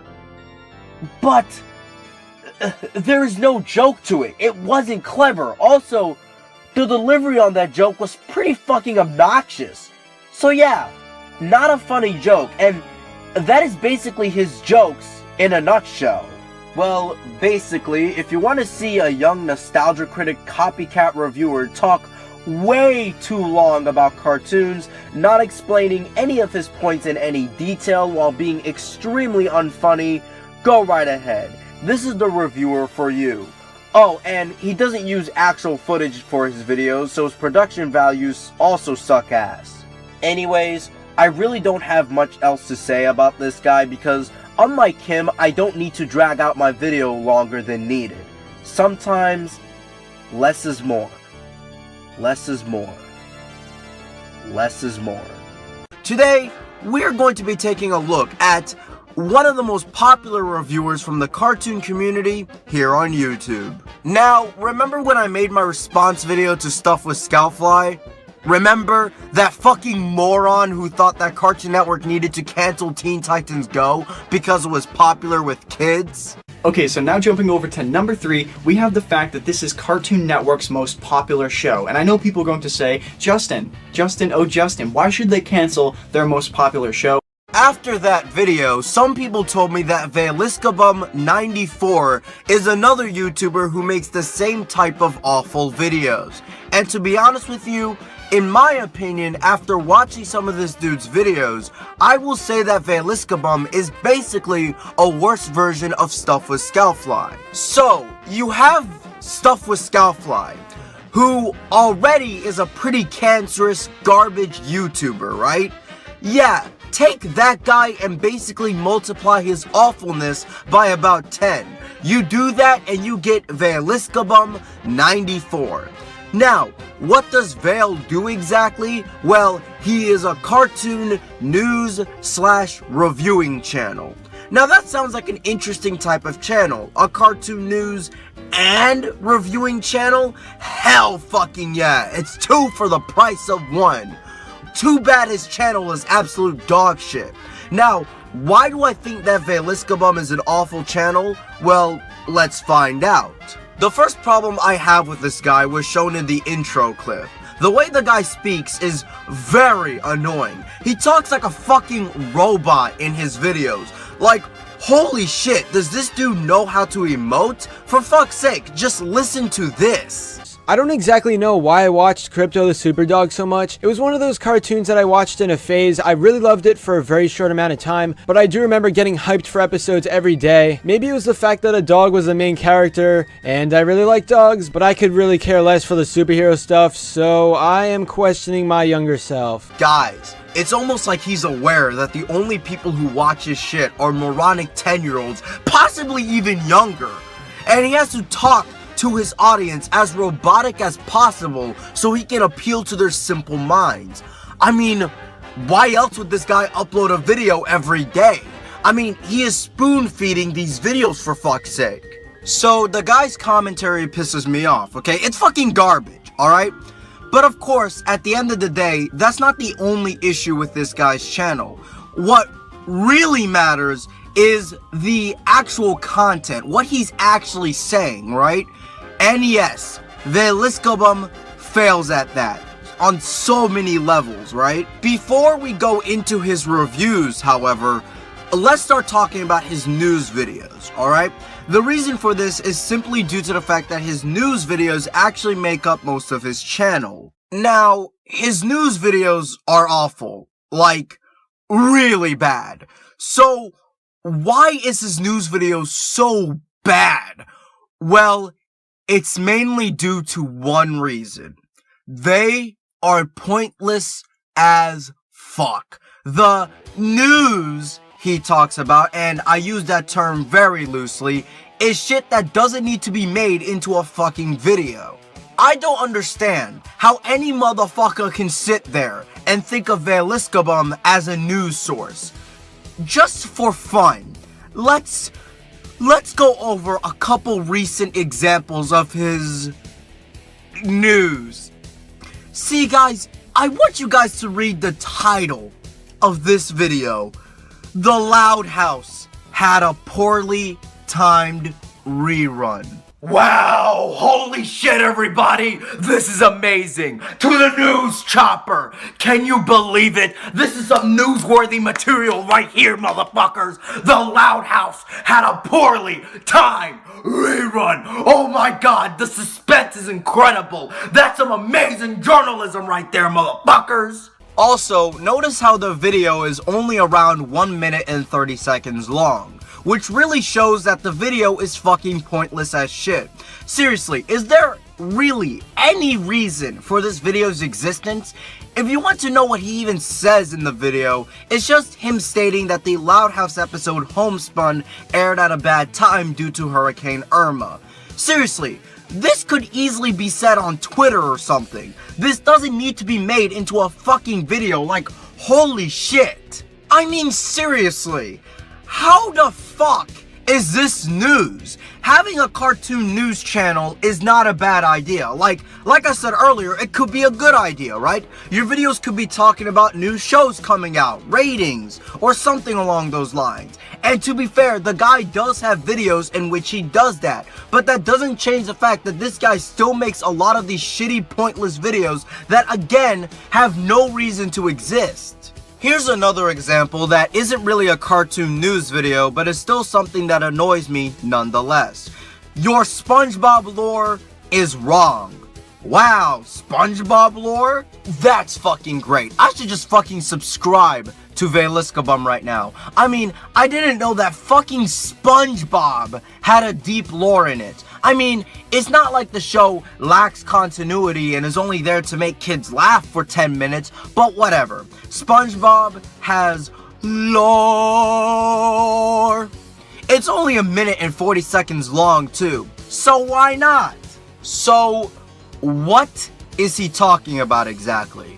Well, let me just show you. But in SpongeBob SquarePants Season 1 Episode 14 titled SB129, there's a prehistoric sponge that looks like SpongeBob, although he actually isn't. Listed on the SpongeBob Wiki, this character is known as Primitive Sponge. In SpongeBob SquarePants Season 3 Episode 14 titled Ugh, a prehistoric sponge makes an appearance listed on the Wiki and called SpongeGar in the episode itself. Now here's where the problem begins, where everything is not fine despite me saying it is. The prehistoric sponge we see in SB129, also known as Primitive Sponge, is not the same as the prehistoric sponge shown in Ugh. Now, besides being pointless, what is the problem here? Well, it's the simple fact that this guy clearly doesn't have any common knowledge, considering everyone and their grandma knows that they are not the same version of SpongeBob. You gotta be a complete fucking dipshit to even think or even consider that they are the same character. Well, then again, I can't think of anyone intelligent who would actually watch your content. Anyways, another issue I have with Veiliskobum is just the shitty points he makes. I seriously do not understand how any of his fans watch these videos and don't notice the obvious flaws in them. It really mystifies me. There are times where he makes videos that are just fucking garbage. Here is a good example of this. How to bring Teen Titans back for a Season 6. You are probably wondering, what's wrong with this video? Well, if you want to watch this video, go right ahead. But if you don't want to watch this video, this is basically what he says in the video. He tells his fan base that if they want to see a season 6 of Teen Titans, they have to watch the show on TV, get it trending on social media, and sign a petition. And while the first solution is definitely the most practical, he still needs to understand that a lot of people need to watch it for Cartoon Network to even consider. And let's be real here, but hardcore cartoon fans are not the majority of the people who watch Cartoon Network. Most people who give the channel ratings are just kids who probably wouldn't give two fucks if the original Teen Titans came back for season 6, seeing as how they didn't grow up with the show. And this is also forgetting the fact that the original Teen Titans, just from the looks of it, was a very expensive show to make. Now, I'm going to play you guys a clip from Watcher of the 2000's review on the original Teen Titans, because he pretty much summarizes everything I wanted to say right here. Can you believe I didn't even talk about how good the action scenes and overall animation in this series is? It resembles anime, which admittingly often has much better action scenes than Western animation. But the way anime uses its animation budget is that most of it goes to the action scenes and there's minimal effort to lip sync. In anime, there's often only a mouth open and mouth closed segment and nothing moves around it. This makes it doable to make an abridged series with anime because lip syncing is really not hard. By contrast, animation budgets of Western animations is more dispersed. When characters talk, it resembles characters talking more realistically, with other movement and more lip flap animation, and when characters fight, it's not quite as beautiful. Teen Titans went and used a huge amount of its budget on animation. The action scenes look like action scenes from anime, as I've already mentioned. It even comes with speed lines. However, because Western animation has a standard for lip movements too, there's quite a bit spent on that. The result of this is not being able to afford that many voice actors, which is why Terra's arc was so underdeveloped. The second solution might have some influence, but again, it wouldn't mean much if not a lot of people are watching this show. The third solution, however, is fucking mental, considering petitions don't do anything. I mean, there were petitions to try to get Teen Titans Go cancelled, and the show is still around. Even Veliskabum himself says this. Another thing to increase the chances of Teen Titans Season 6 is to sign this petition. Let me be clear, petitions are very unlikely to do anything at all, but in this situation it's showing that a bunch of people really do want Teen Titans to come back, and if Cartoon Network sees how many people want the show to return, then they might just bring it back eventually. And this is all, ignoring the fact of just, why do you want a Season 6 anyway? I mean, with Samurai Jack, it made sense because the show didn't get an actual ending. But with Teen Titans, it's dumb because the show got a proper ending. Yes, it did leave some questions unanswered, but that is not enough of a reason to renew a show in my opinion. I mean, is it wrong to say that maybe it's better that way so people can speculate a little bit? There is literally no reason for the show to have a season 6. It's like me saying, hey, they should give Edda and Eddie a season 7 because we still didn't get to know what was under Double D's hat. But anyways, I already talked about why Veliskabum sucks from a news standpoint. And now, I'm going to go after why he sucks from a reviewer standpoint. I'm going to be responding to a couple clips from his video, Unpopular Cartoon Opinions I Have, and I will go over my main issue with his reviews using these clips. Now a few unpopular opinions involving SpongeBob. Many people hate the pre-movie episodes Dumped and The Great Snail Race, but honestly I think they're pretty good. I know Patrick acted bad in Dumped, but it was still pretty funny, and The Great Snail Race had some really funny moments. Care to give an example of the many funny moments of The Great Snail Race? Care to actually explain your points a little bit better, rather than just say the episode was good? Veliskabum. When you make a video titled Unpopular Cartoon Opinions I Have, you can't just state your opinions and stop there. You also have to explain your opinions and go more in depth with the reasons behind your opinions. That way people can see why you hold these unpopular opinions. I mean, fuck, even PhantomStrider, you know, who also made the same type of video, right? Even he actually gave, you know, points and explanations behind his opinions. Don't get me wrong, guys, his video was shitty, mostly due to the fact that his points were shitty, right?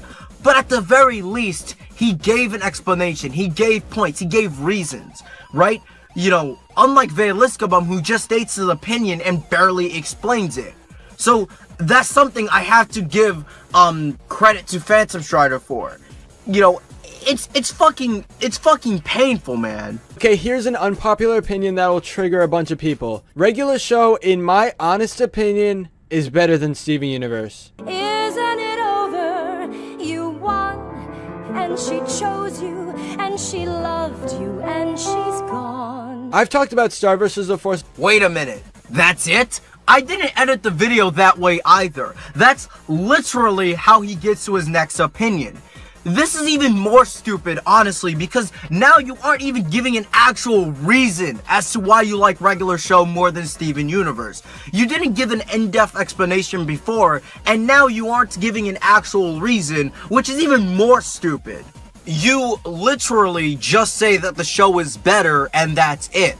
And before some stupid retard in the comment section below tells me that I am just salty over a different opinion, let me just say that I 100% agree with Veiliskabum's opinion. Like, completely agree. Regular Show is a much better show than Steven Universe. I think Steven Universe is overrated trash, right? My issue isn't with his opinion. My issue is that he doesn't explain his opinion. And here, he doesn't even give an actual reason. So I'm sorry, but I can't respect your opinion, even though your opinion is the same thing as mine, essentially, right? And this leads to another problem. How is this an unpopular opinion to begin with?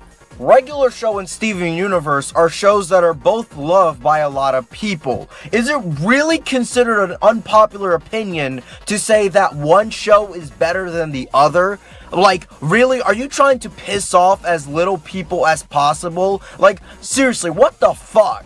I expect an in-depth explanation for your opinions. The reason why I say this is because that is the job of a reviewer. This is a man whose entire channel is based upon the idea of quantity over quality. He clearly doesn't care about making a video that's actually good. It's shocking how this guy was able to surpass someone like Rebel Taxi. Now look, I am not the biggest fan of Rebel Taxi, alright? In fact, I think he's pretty overrated. But I can tell that Pan puts in a lot more time and effort to make his videos. Veiliskabum's channel is a good example of a channel that got popular by appealing to YouTube's asinine algorithm. It's clear that Veiliskabum doesn't care about his videos. See, with Baseball Sam, I can tell that at the very least, he cares about his videos, despite how shitty they can be. But Veil? Nuh-uh. No. Just fuck that, right? Just fuck that. Now, I've seen people compare Veiliskabum to Watch Mojo. And I've seen people call Veiliskabum the Watch Mojo of the cartoon community. And I don't really agree with that comparison. However, I think I found a comparison that makes a little bit more sense, right? I believe that Veiliskabum is the behind the meme of the cartoon community. Think about it, guys. Let's just go down just a simple checklist, right? Both Veil and Behind the Meme, they don't care about the thing they are talking about. They clearly don't. Like, Behind the Meme doesn't really care about memes, and Veiliskabum doesn't care about cartoons. He just only cares about making very short videos and appealing to YouTube's algorithm. It's clear, right? So yeah, both of them do not care about the shit they are talking about. Both of them have very little knowledge on the thing they are talking about and make very shitty points. So there's that. Both Behind the Meme and Veiliskabum speak in robotic as fuck way. Like their voices are fucking robotic, right? Just listen to their voices and again you'll see what I'm talking about.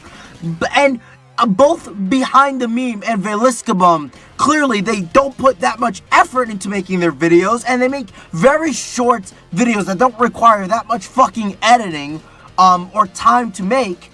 And just to put the icing on the cake, both Behind the Meme and Veliscabum have responded to criticism in very moronic ways. Behind the Meme made that awful response video to Anthony Fantano, and Veliscabum94 made an awful comment that was a response to Avis Reviews' video on him. Like, the comparison is very solid. I would say that Veliscabum is the Behind the Meme of the cartoon community. Veliscabum is an example of just how bad YouTube has become. Just a mediocre, garbage, terrible channel can get this amount of subscribers, no issue. It just astounds me. For those of you guys who watch my streams, you would know that a PhantomStrider video has been due for quite a while now, because I don't like PhantomStrider's stuff. I think he makes a lot of bad points in a lot of his videos. Now, PhantomStrider, if you guys are not aware, is a one of those cartoon reviewers, but he's not so much, well, he is kind of a reviewer, but he makes mainly top countdown videos, and he gives his opinions on certain things. You get the gist. Now, I don't like him. I really don't like his videos. But even though I don't like his videos, I'm gonna be doing a full response to one of his videos, which, keep in mind, guys, this video that I'm responding to is, in my opinion, the worst video he's ever made, at least from what I've seen.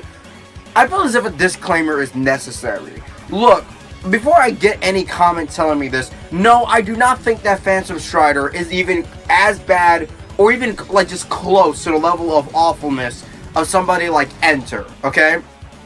Like, for one thing, he can actually take criticism, and the way I know this is because I saw how he reacted to Manga Kamen's response video to him, and it was very civil, very good, so he can actually take criticism. His editing is actually not that bad, and he does bring up some decent points. So honestly, I don't really hate PhantomStrider. I really don't. I just think he makes bad videos. And again, this one that I'm going to be tackling is, in my opinion, the worst video I've seen from him.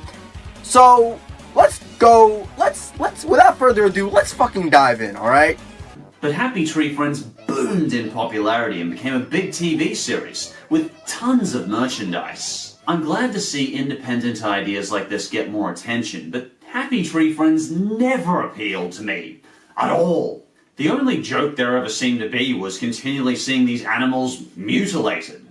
It was also the creative ways on how they got mutilated in the show, and sometimes just the surprise factor of it all, in which you didn't really expect, you know, the animals to get mutilated, but out of nowhere they get mutilated nonetheless. And I'm gonna be doing a little tiny skip to his next major point. I never felt like there was any artistic or clever context as to why they were in these situations. It just feels like it's purely for the shock value of watching them die. I mean, the show is a black comedy, so the fact that it uses shock value for a lot of its humor really should not be an issue. And also, I just gotta ask this legitimate question. What clever or artistic context can you even put into something like Happy Tree Friends that explains why they die so easily? It reminds me of something like the TV show Jackass in animated form. Okay, this is something that annoys me with a lot of cartoon reviewers, and that is the bad comparisons. This comparison, on the other hand, is absolute garbage. Happy Tree Friends is a show about animals being mutilated while certain plot lines play out. Jackass is a show about guys filming dangerous stunts and pranks. The shows are completely different, so how can you honestly say that Happy Tree Friends is Jackass animated? That's so dumb. I'm also going to be skipping his number 4 spot, which is King of the Hill, by the way, because I really don't have anything to say. And the third cartoon I hate, but everyone else likes is Scooby-Doo. Guys, you know what's funny about this? He puts the entire Scooby-Doo franchise on the list, but literally contradicts himself around 10 seconds later. After watching some of Mystery Incorporated, I can definitely agree it's taking the show in a more creative, story-driven direction, even giving Fred some character development. So you put the entire franchise on the list, yet you still like Mystery Incorporated? If that's the case, then why didn't you put specific adaptations of Scooby-Doo instead of the entire fucking franchise? But in the 40 plus years this cartoon has been repeating itself, surely it should be innovating it by now. I think it owes it to the fans. Wasn't it you who just said that Mystery Incorporated was creative and story-driven? Like, fucking hell, your consistency is awful. To me, 96 remakes of a cartoon is far too many. And it really does feel like Hanna-Barbera is milking the franchise shamelessly. I don't hate the characters, the story, the mystery solving, or the formula. That's all fine. At least it was 40 years ago. Your main complaint towards Scooby-Doo seems to be that it's been rebooted beyond belief. And while, yeah, I will agree that it is pretty annoying, you don't talk about why the entire franchise is bad. You even praise Mystery Incorporated, and you said that the story and all that stuff is passable. Honestly, as much as I don't want to, I'm going to be skipping over to his next spot because I would be repeating myself a little here. Then Raz actually explained it to me. Part of what I liked about 90s cartoons like Daria was that behind this cynical disillusionment, there was this earnest hope to see the world be a better place. But with regular show, Mordecai and Rigby just don't seem to want to change or do anything. Another awful comparison.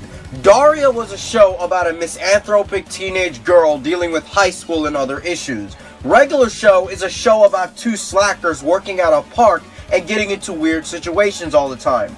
These are two extremely different shows. But even then, your complaint on how Mordecai and Rigby not changing or doing anything is dumb because, again, they are slackers. That is their character.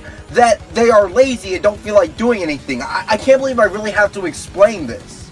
There's this blasé acceptance and apathy in the characters that just makes me want to punch them. It's and the teen lingo always felt so forced to me. Dude, that was lame. Bam! I told you I'm a better liar than you. Whoa, whoa, whoa. People have been saying stuff like lame, dude, and other terms like that for years. I really don't get where you're coming from, dude.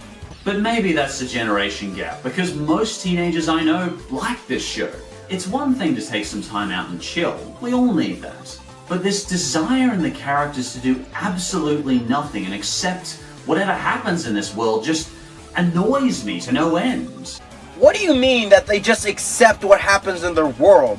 A lot of the conflict comes from them trying to fix or deal with some of the weird shit that happens to them. In fact, the episode Just Set Up the Chairs is a good example of this, in which they literally fight a fucking devil monster that shoots lasers out of its eyes.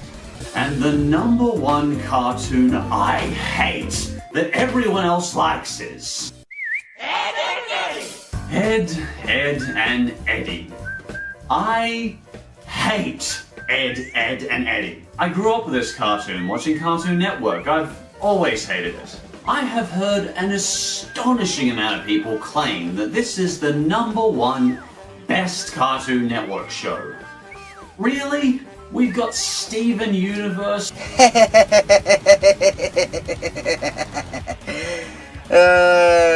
No. Adventure Time, Johnny Bravo. Still no. Samurai Jack. Actually, you know what? I can't even disagree with that. Samurai Jack is just too damn good. Teen Titans. Really? This is the best one? The cartoon from the geniuses behind Brothers Grunt about the 3 kids trying to get jawbreakers all the time? So, most people who grew up watching this show probably didn't even know about the Brothers Grunt, and even if they did, that shouldn't matter. Apparently, this was a true masterpiece by Cartoon Network to be remembered for the ages. I cannot understand what people like about this cartoon. At all. Well, they like it because of the humor, the writing, and the plot lines that occur in the show. I think it's terrible in every way. I should be clear, I did grow up watching this show. I watched it begrudgingly on Cartoon Network. But honestly, this was the first cartoon that got me changing the channel to Nickelodeon. This actually got me into SpongeBob, because I could not stand watching Ed, Edd and Eddy. To me personally, the main characters, Ed, and Eddy, are not likable at all. Trust me when I say that he contradicts himself later on in this video. All the characters are just backstabbing and nasty to one another. Well, yeah, but that's the point. Most of the time, they're just trying to swindle their neighbors into giving them money for jawbreakers. I found Eddy obnoxious and nasty and money-driven. Dude, that is his character, though. That's the point of his character, that he's an obnoxious, greedy asshole. And that's also where most of his humor comes from. And I don't really complain as much, considering the fact that, like you said earlier, the kids in the show are also mean-spirited. So it's not like he's nasty for no reason. Like, for fuck's sake, god damn. Double D's okay, but he's always being manipulated by Eddy. Didn't you say earlier that you found all of the 3 Eds unlikable? Now you think Double D is okay? I mean, seriously, do you even watch your videos? And the joke of what gross stuff Ed's gonna eat just gets old within seconds. The jokes they make with Ed isn't about what random shit he eats, dude. The jokes around Ed is his stupidity. The entire premise for each episode is just, what's the make money from jawbreakers? Then they somehow lose it. And that got old within half an episode.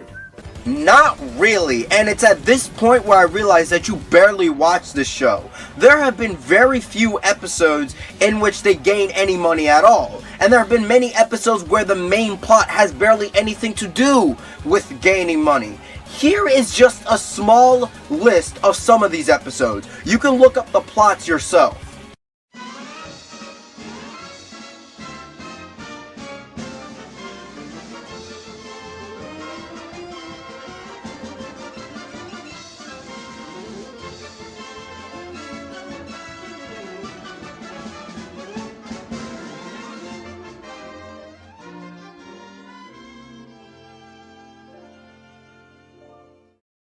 And the setting is always their badly drawn, mucus-colored neighborhood.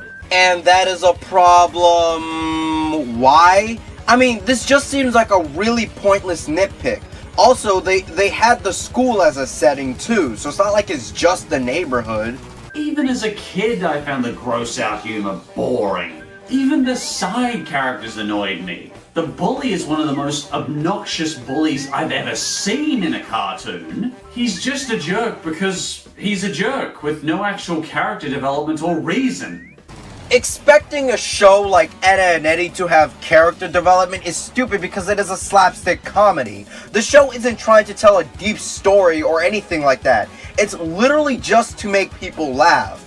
Also, Kevin does have a reason. He hates the Eds because they are scammers and they piss him off. In fact, there was an entire episode in which the Eds destroy his window and they lie afterwards just so they don't get in trouble. Part of why we like Nelson from Simpsons, because he actually has character, he has story, he has a reason to be a bully. Comparing Ed, Edd and Eddy to The Simpsons is dumb because those are two completely different shows.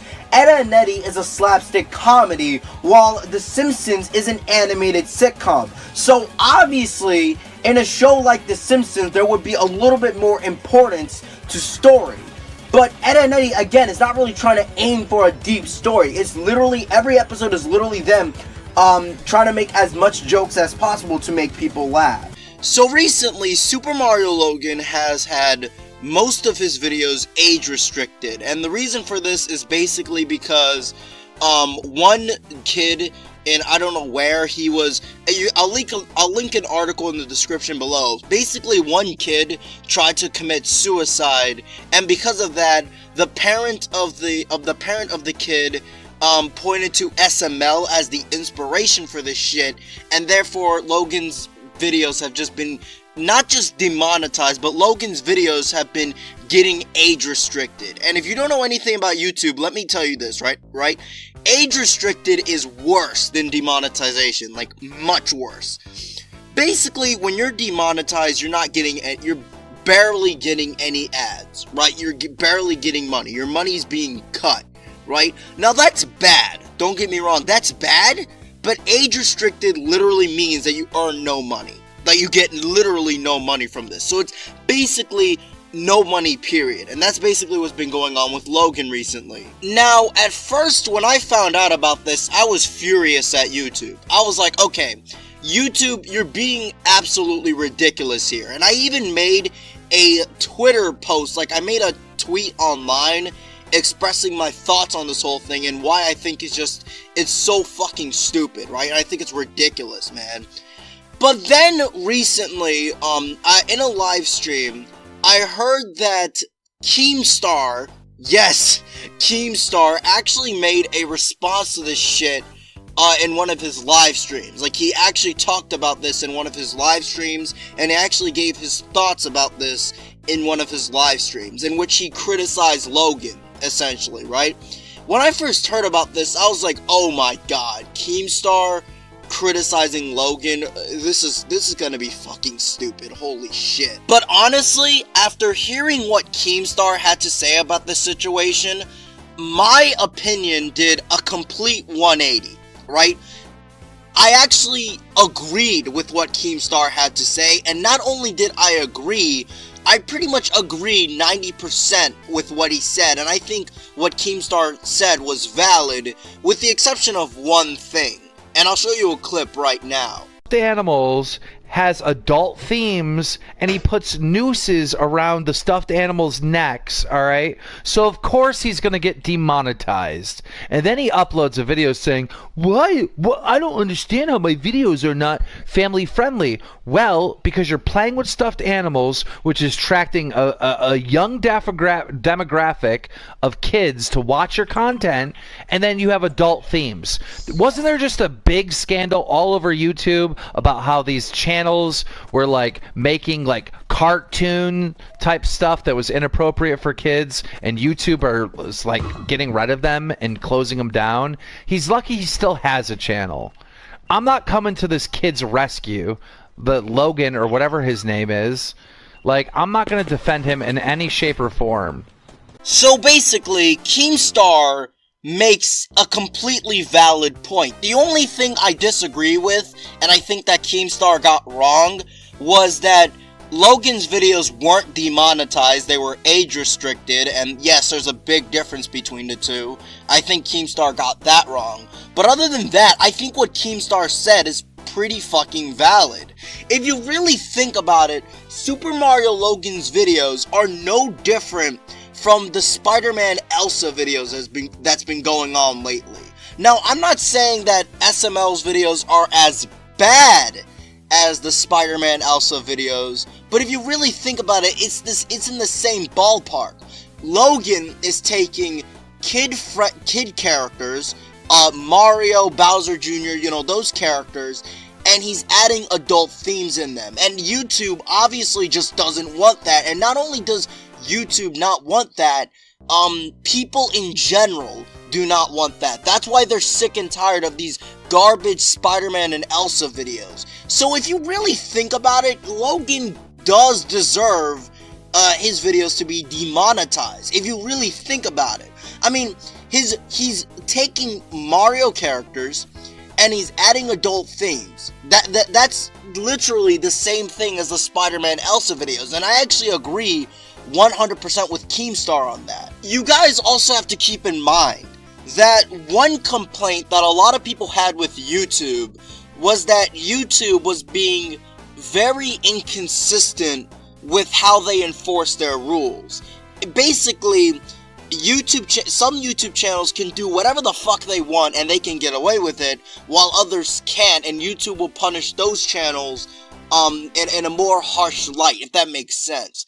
And I think this is good because it shows that YouTube is actually being consistent with their rules, and they're actually showing people that, hey, if it's not okay to do it in the Spider-Man and Elsa videos, it's also not okay to do it with the Super Mario Logan videos, because Super Mario Logan is basically doing the same thing that the Spider-Man Elsa videos are doing, in which they're taking kid characters and adding adult themes into them. And I actually agree with YouTube here to an extent. Now, do I think that Logan deserves to get age restricted? Yeah. I will say, yeah, I do think that Logan does deserve, you know, the age restriction, because, again, the same thing applies to the Spider-Man and Elsa videos. I think that those videos need to get age restricted, so I also think that the Super Mario Logan's videos need to get age restricted. If he used his own characters, then no. I don't think he deserves to get age restricted there.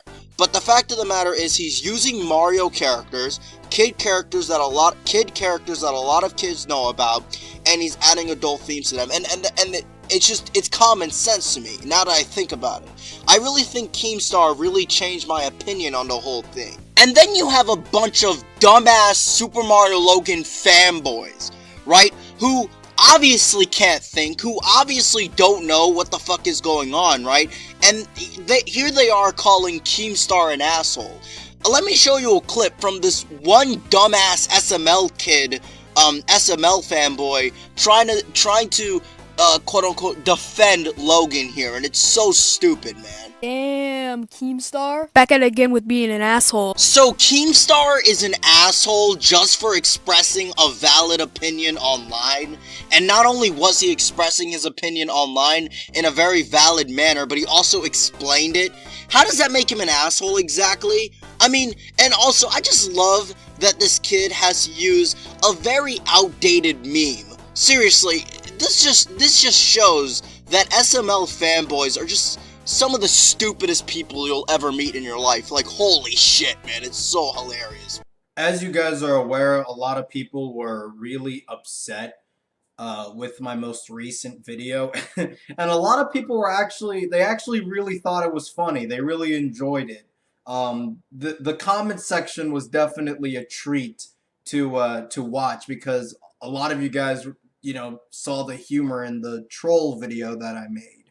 But what's really gonna happen is that I am making an actual review on Angry Video Game Nerd. And I'm editing the video right now, actually.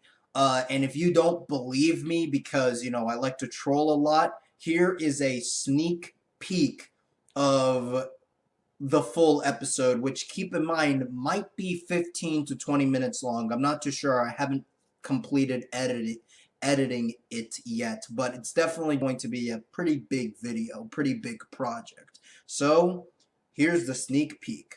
So for those of you guys who are unaware with who the Angry Video Game Nerd is, allow me to give you a basic rundown. He is a video game reviewer. Now, that sounds, you know, really cliched. Like, this idea of reviewing video games has already been done to death. But here's the thing about the Angry Video Game Nerd. He was basically one of the first major guys who was doing this whole video game reviewing thing on the internet. And the style of reviewing that he did was the now very cliched style of him taking a video game and giving an angry rant on it, you know, providing an exaggerated hatred for the video game in question. For the longest time, I was a big fan of the Angry Video Game Nerd. I thought his videos were funny, I thought they were well done, and I even think, just in general, all of his criticisms were pretty spot on, right? But as I've grown older, as well as changes that the AVGN has made, I started to realize that his content honestly just isn't that good anymore. Here are my main problems with modern AVGN. So I hope you guys enjoyed that sneak peek. The that video, I mean, I'm editing it right now as we speak, so I'm actually a little bit unsure when that video will come out, but at the very most, it will come out the week after next week, okay? It will definitely come out on that week or before. I'm telling you that right now, okay? So I also want to talk about why I made my videos where I criticize reviewers. Not just a reviewer review, but, you know, my commentary videos on various reviewers, like stuff with Scoutfly, VeilIskibum94. Well, actually, I never made a commentary on him. I meant to say PhantomStrider. Actually, wait, I did make a... No, I don't remember. But, I do want to talk about why I made these videos, because a lot of my detractors, as well as a lot of my fans, honestly, wondered, hey, why did you spend nearly, was it 2 years? I don't remember. But why did you spend a really long time criticizing these reviewers? And I honestly think an answer is needed at this point, because I do think that it's fair to actually bring why I did this, okay? So, back when I started, you know, this reviewing shit, where I review reviewers, right? I was just sick and tired of seeing bad reviewing channel after bad reviewing channel just make fucking bad videos and bad critiques towards whatever the fuck they were critiquing, okay? It was fucking aggravating at the time for me. You know, and I think, and there's a reason why I used the critic from Ratatouille in my intro for that series, because at the end of the movie, I don't know the exact quote, but at the end of the movie, he says something along the lines of, you know, the bitter truth that every critic must follow is that in the grand scheme of things, the average piece of junk is better than any criticism directed towards it, right? You know, and that's true. That really is true, because it takes, you know, it's super easy to just get on a camera or a microphone or whatever and just shit on something that you don't like versus creating your own original thing, right? And that is definitely something you see with these reviewers, right? Because a lot of these reviewers who I made videos on, not only would they make really shitty critiques, but when they try to create something original that wasn't a review, it would be fucking terrible. I mean, look at Baseball Sam 1. You know, and look, I'm not bringing this guy up to, you know, stir up drama or be like, go shit on him. I think his original channel got deleted. I don't know if he's still on YouTube, and honestly, I don't care. But with Baseball Sam 1, he was talking about shit being unfunny in cartoons, but you remember his stand-up comedy videos that I brought up in my review on him? I mean, for real. And that was kind of the thing that really annoyed me with a lot of reviewers. You know, and he isn't the only one, by the way. There were a lot of reviewers who were like that. Like Nostalgia Critic with his demo reel bullshit, and Mr. Enter with his growing around shit, right? And it was just really annoying to see. It really was. And you know, another reason why I targeted these reviewers is because they just simply made bad points in their videos. Like, they didn't make good criticisms towards whatever they were talking about. I mean, I'm using another example here, but keep in mind, I'm not saying this to shit on this guy. Me and him are actually friends. I haven't spoken to him in a long-ass time, though, but I still definitely consider him a friend. So this isn't like a personal jab or something, and his videos have tremendously improved ever since I made my review on him. But, Gem Reviews, you know? Again, nothing against the guy at all. I like him. He's a friend of mine. I consider him one. I don't know if he would consider me a friend. I haven't talked to him in a long ass time. But Gem Reviews, you know, he would make really bad criticisms towards Sorry Wrong Ed. That Ed and Eddie episode with the telephone. He'd be like, oh, Eddie is getting tortured throughout the entire episode, even though, Gem, buddy, it's slapstick. It's not torture. And the reason why he's getting tortured, I put that in quotation marks, but the reason why he's getting tortured is because he stole a cursed phone. You know, like, for real. And that's where basically all of the humor came from, right? Like, and it was just really annoying seeing shit like that, honestly. You know, and another reason why I made these videos is because there were simply not a lot of YouTube channels doing what I did. Okay, the only other guy I can think of who made these videos on a consistent basis was Clay Claymore, right? You know, and his videos are good. I definitely enjoy Clay Claymore's videos, but like, it really was kind of annoying seeing how there was nobody else, you know, criticizing these reviewers, because a lot of their videos have stuff that you can criticize. There's a lot of stuff you can criticize. Okay, it was just annoying, honestly. You know, what else? I mean, yeah, I know some people are going to be like, granted, there were, I know some people are going to tell me that there were some people who did make videos criticizing these reviewers, like Mars Reviews, for example. But those videos, but those types of videos were just kind of rare. You didn't really see them that much back then. Apparently nowadays, though, there are actually more people criticizing the cartoon community and the reviewing community. I'm unsure about that. I haven't been paying attention to YouTube at all, but whatever. You guys get the point. I also want to make clear that my problem with reviewers is not just with the cartoon reviewing community or the cartoon community. Okay?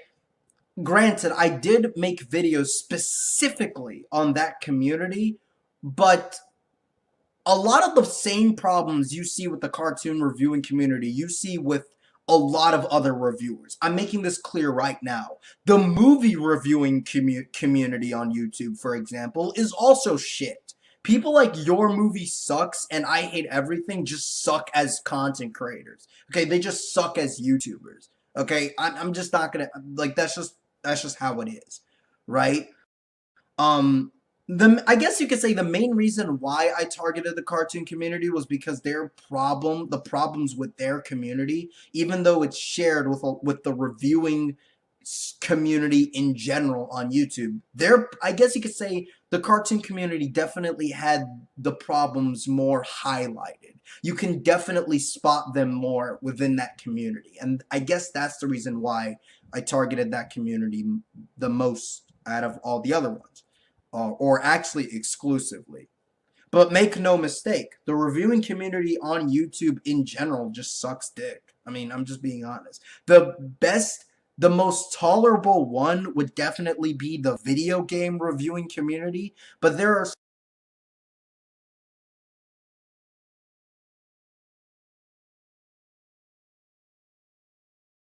still my reviewer review on the AVGN. I'm editing the video as we speak. Again, the week after next week at most, okay? I'm gonna make this video. I promise you guys. You guys don't believe me? I made a sneak peek. That last video was just for trolling. This one is legit. You know, out of all the dramas that I've ever had to experience on YouTube, this is, and I mean this with all honesty, this is the saddest, most pathetic, and honestly, most cancerous drama I've ever had to deal with on YouTube. I've honestly never dealt with a drama so fucking retarded in my entire life. And I've been on YouTube for around 7 years, almost 7 years at this point, since I started in June of 2011. But seriously though, the commentary community drama that I had to experience in 2017, that shit is nothing compared to this. So, yes, this is gonna be another video where I talk about fucking Dabby, but believe it or not, guys, this is the final video. I promise, after this, I'm not gonna be talking about this stupid Spurg anymore. I mean, really, what is there to be said after I make this video? Really, what is there to be said, honestly? But, whatever, I decided to make this video because some shit has happened with Dabby, and unfortunately, some of this shit is related to me, which is the main reason why I'm making this video to begin with. Now, I'm going to talk about the shit that has nothing to do with me first, but I want to address this because this just shows how pathetic and just how fucking retarded Dabby is, and then I will talk about the shit that involves me, because I really want to, because that's the main fucking, that's the main juiciness of this video. The first thing I want to talk about is that Dabby has actually threatened to try to take down somebody's channel, and the reason for this is it's the dumbest shit imaginable. Like, it's actually fucking hilarious. Now, I discovered this shit because I had one person actually send me a message on Twitter basically saying, hey, look, Dabby's threatening to take down my channel and bullshit, and it's pathetic, right? And so, I was like, okay, you know, I read this, I was like, okay, who gives a shit? I really don't give a crap, right? It is what it is, because I really don't want to talk about Dabby anymore. But then, I made a tweet. I made a tweet basically saying that I believe that abortion is murder. And no, people, this isn't me trolling, this isn't me trying to bullshit or just joke around on the internet, or you know, basically me bullshitting. I legitimately think that abortion is murder. If you want to ask me why, just ask me in the comment section below and I'll give you my answer. Now, Dabby, being the right-wing edgelord that he is, replies with, wow, MegaDoop, I agree with you. So, yeah, whatever. It's him being like, I agree with you. But then, because I was legitimately curious, I decided to ask him about the whole him threatening to delete somebody's channel bullshit, because I was legitimately curious about this shit. And he plays me a clip. Like, he basically tells me to watch this clip that he sent me. And I watched this clip, and oh boy, is it fucking retarded. For being rude. And, okay, actually, I do want to mention this. On someone's video earlier today, I had mentioned how, I was willing to, get their, channel deleted. Thing is, I don't want to delete anybody's channel for harassment or whatever. However, like it or not, this guy, who will not be named, had been making a bunch of videos about my good friend Dill. So I panned it out with him, and he said, oh yeah, don't worry, I'll stop making videos of Dill. And I was like, alright, thank you, you see, that's all I wanted. Frankly, if it had just been him making videos of Dill, I would have just said, hey, block him. And I mean, we did. But still, I was like, okay, good, we sorted things out, we can be friends, hopefully. And then literally, next day, what happened is, he was like, you know what? Never mind. And I was like, oh, so you lied to me. Kinda lied to you. Ah, alright. You see, I don't really get that even if someone's attacking my fans or whatever, I don't get so mad that I literally threaten, hey, I'll have your channel deleted. However, if you lie to me, I hate liars. And I hate it when people lie to me, especially directly to my face. So, when you lie to me, yeah, I'm willing to do something like that. because lying is horrible, and if you do it to me, especially to my face, oh god, you're in for a world of hurt. Basically, the clip, if you guys didn't catch that, it basically meant that he wanted to delete somebody's channel because they lied about his girlfriend, essentially. Yeah, like, that's essentially the reasoning behind wanting to delete somebody's channel.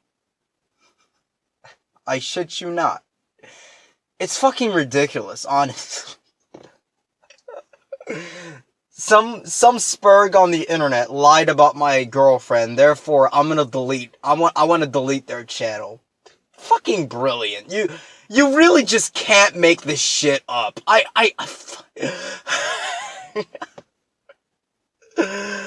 Oh my god. So basically, me and Dabby go back and forth about this shit on Twitter. I mock him for it. It's fucking ridiculous. And, you know, and nothing was solved. You know, this is essentially, you know, it's typical at this point. You know, who gives a shit?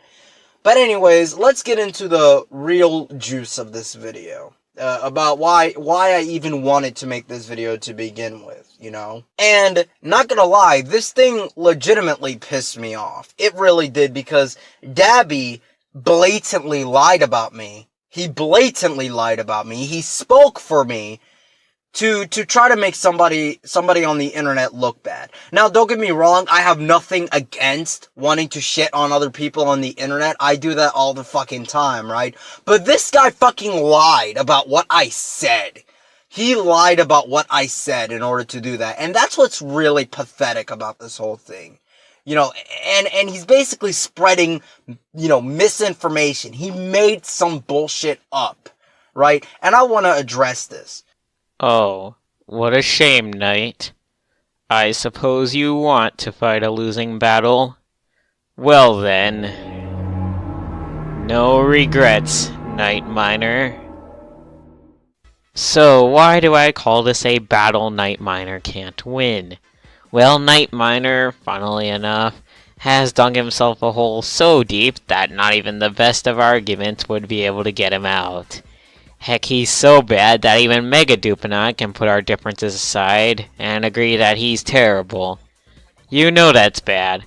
So, this stupid moron on the internet, he basically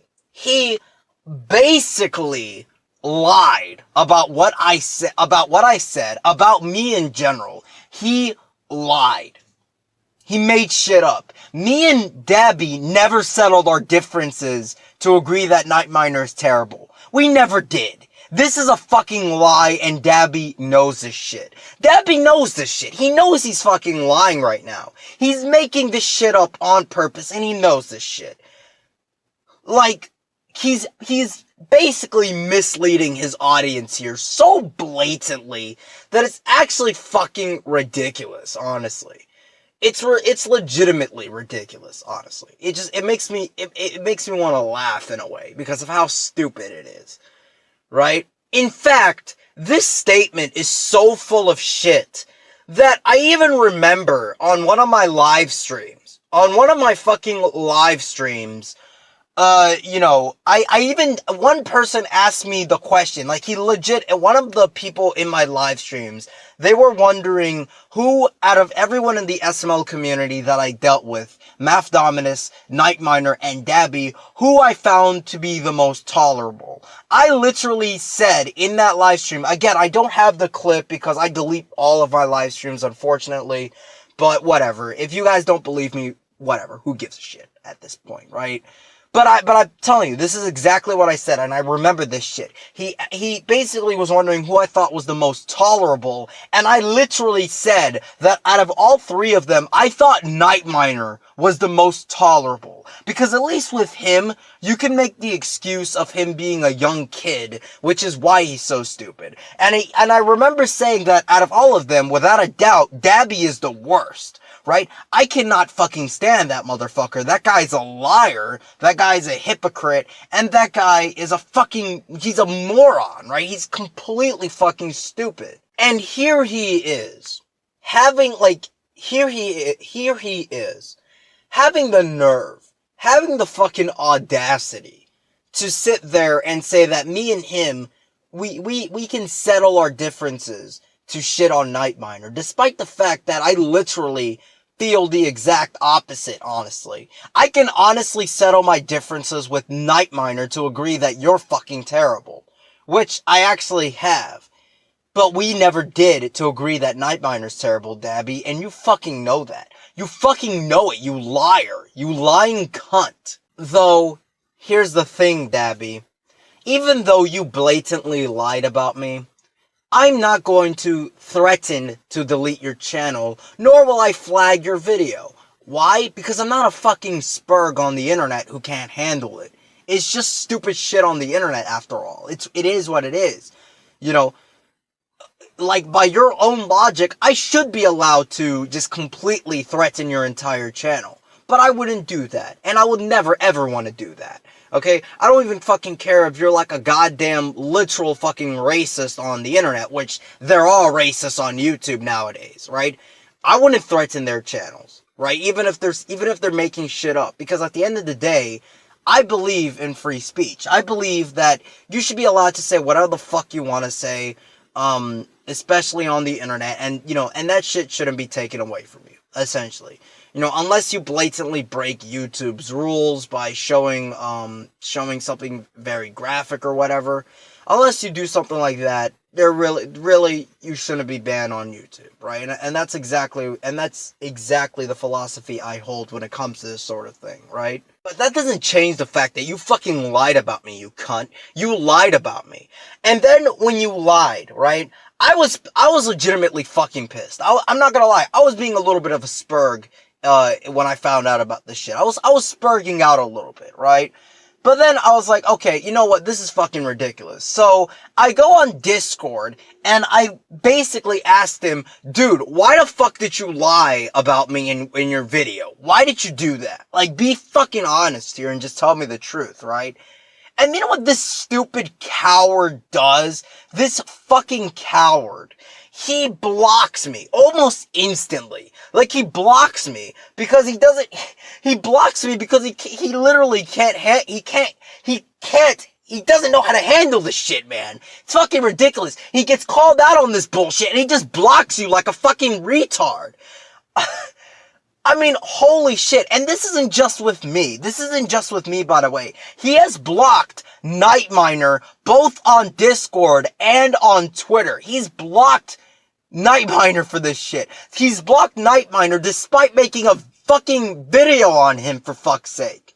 Really? Is that seriously the type of logic you want to do? Everyone that you fucking dislike, you're just gonna instantly hit the block button? Are you fucking kidding me? And what I find fucking incredible about this whole thing is that Dabby, he claims to be anti-SJW. In fact, he is essentially a right-wing hipster. He's a right-wing edgelord, right? To the point where he says stupid shit like, being left-wing is a problem now. Yeah, because apparently, you know, if you're fucking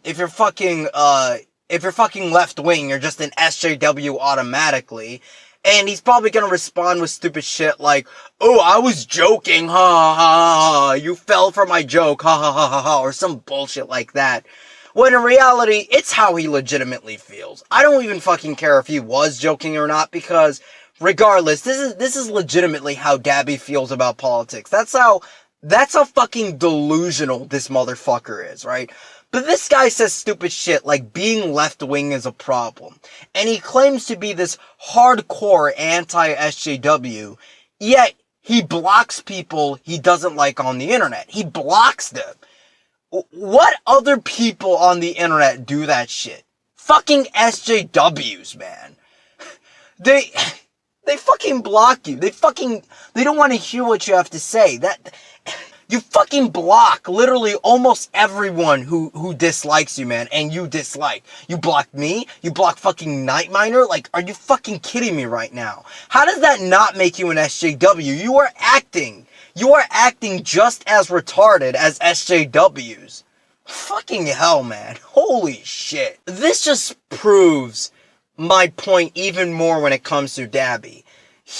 Whenever something bad on the internet happens to him, he will criticize that shit to no end. He will whine and bitch about how he's been wronged on the internet, yet he doesn't mind doing any of that same shit to other people.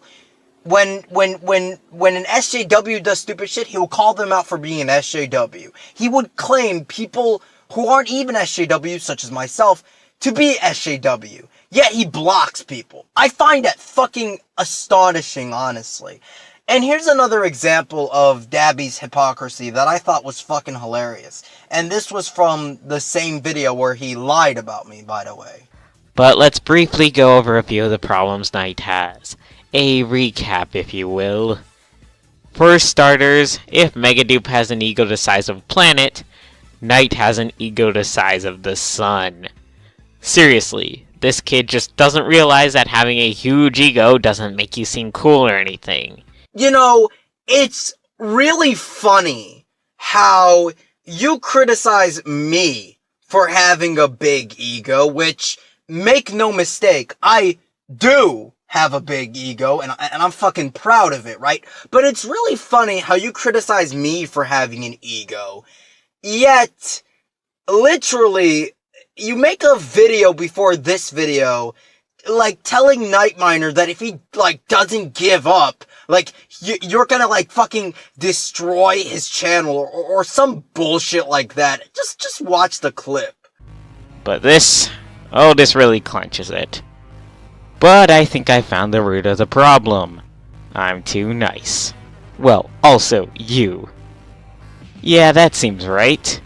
So I'll tell you what I'll do. I'm going to crush you into tiny pieces.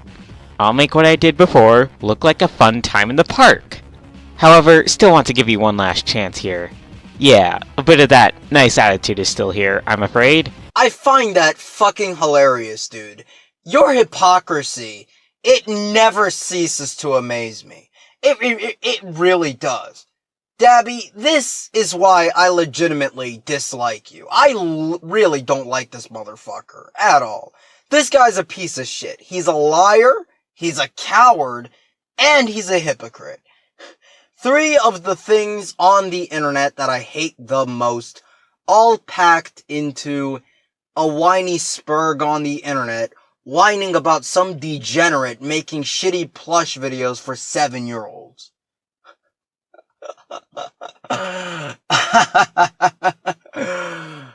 Holy shit, that's fucking amazing. That is fucking incredible. Honestly, just absolutely amazing. So recently, YouTube Rewind 2017 was released, and it was fucking horrible.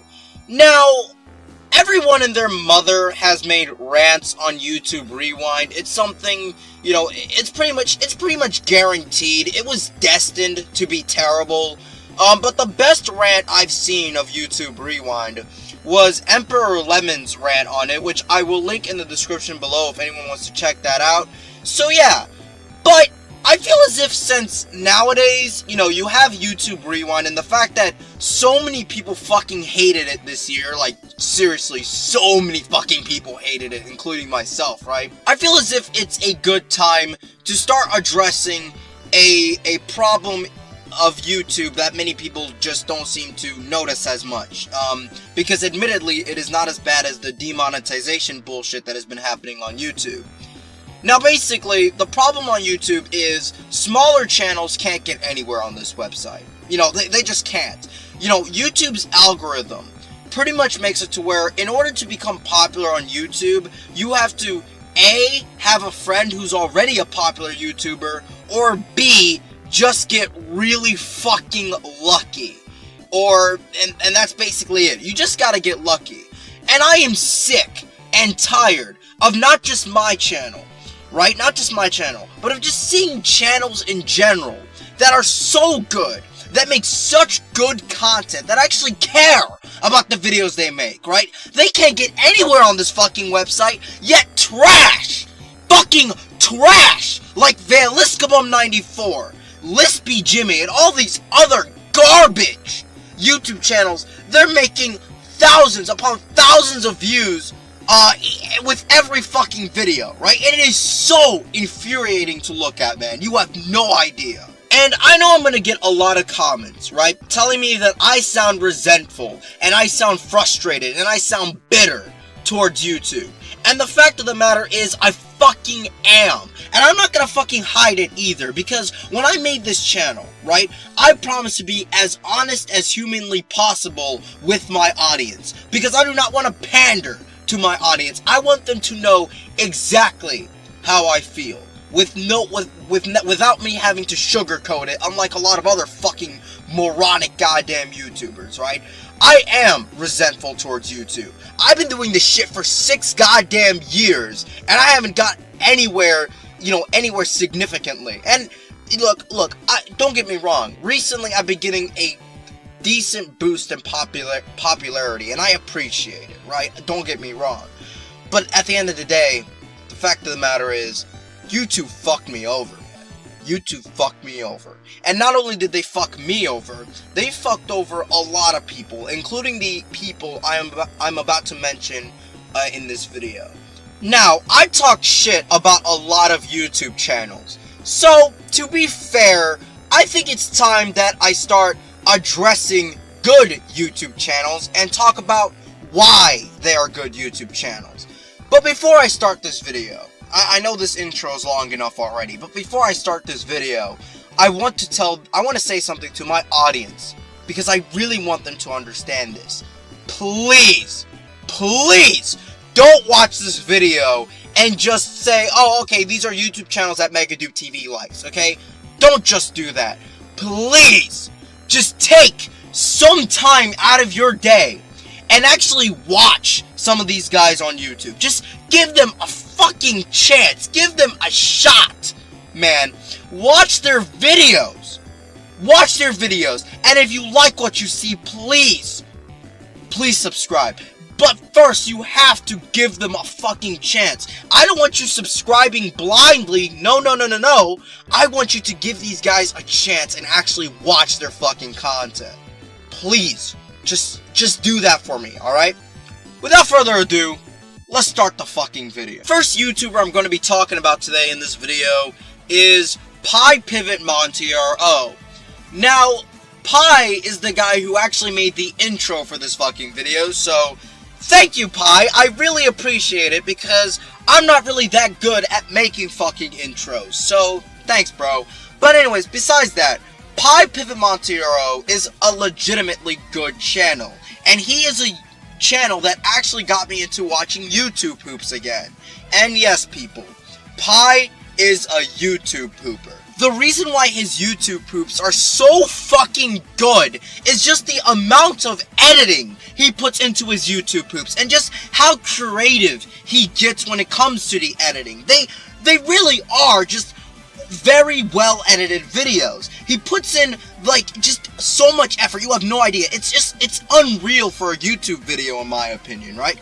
Now, a good example of this is in his newest YouTube poop. He put just a full-fledged fight scene using clips of SpongeBob characters, and it's just, you can look at the fucking footage right now. It just looks incredible, right? It's fucking amazing. It's something I can never do in a million years, and it just looks so goddamn good. It legitimately looks like a real goddamn fucking fight scene, you know? And he also tells a fucking story with these YouTube poops. These YouTube poops isn't just like random humor, LOL, XD, you know, that bullshit. It's him telling a story with him adding some amazing editing into it. It's fucking incredible, man. Another thing I really like about his YouTube poops is that he doesn't mind showcasing his opinions in these videos. He doesn't mind telling his audience what he thinks of certain YouTubers in his YouTube poops, and this could lead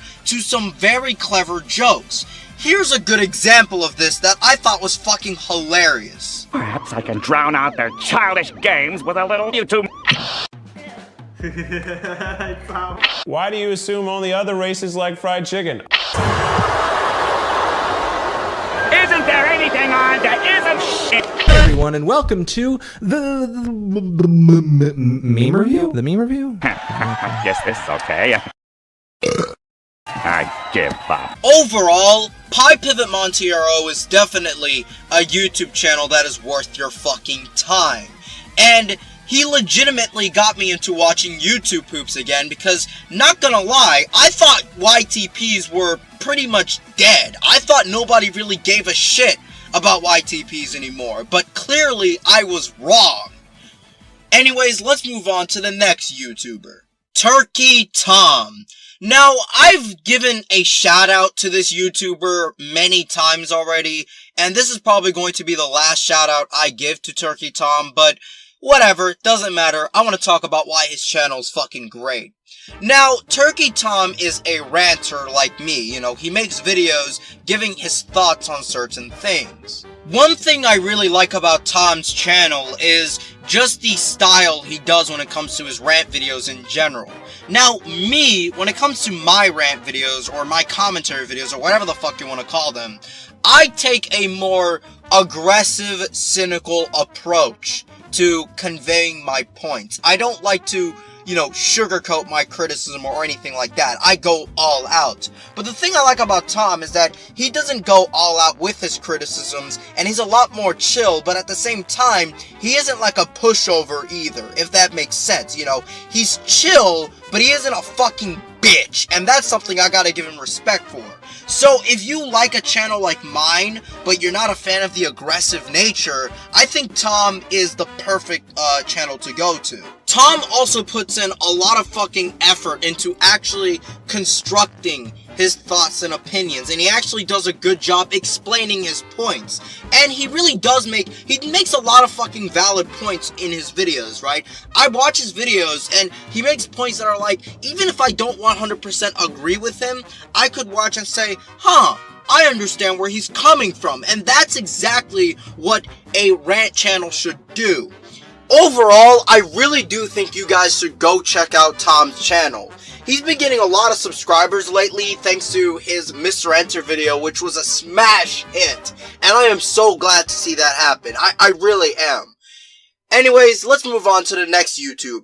The next two YouTubers are both cartoon reviewers. Yes, I am actually being serious here. I'm not joking. I'm not fucking pulling your legs, guys. I'm going to be praising two cartoon reviewers, both of which I think make actual good fucking reviews and are people who actually know what the fuck they're talking about. These two cartoon reviewers are Twisted Danes and Bruce Snoop. And what makes them effective reviewers is that they, like I said before, they know what the fuck they're talking about, right? And the reason why they know what the fuck they're talking about is that they manage to give solid opinions to what they're talking about. Like, they know how to structure their opinions in a very effective manner, and they explain their opinions in an effective manner. They don't give bullshit critiques, or critiques that are just fucking retarded like other shitty reviewers like fucking Mr. Enter and PhantomStrider. No. They give solid critiques to what they're talking about. A good example of this is when Bruce Snoop defended the show Legends of Chamberlain Heights and actually gave legitimate reasons to why he likes the show.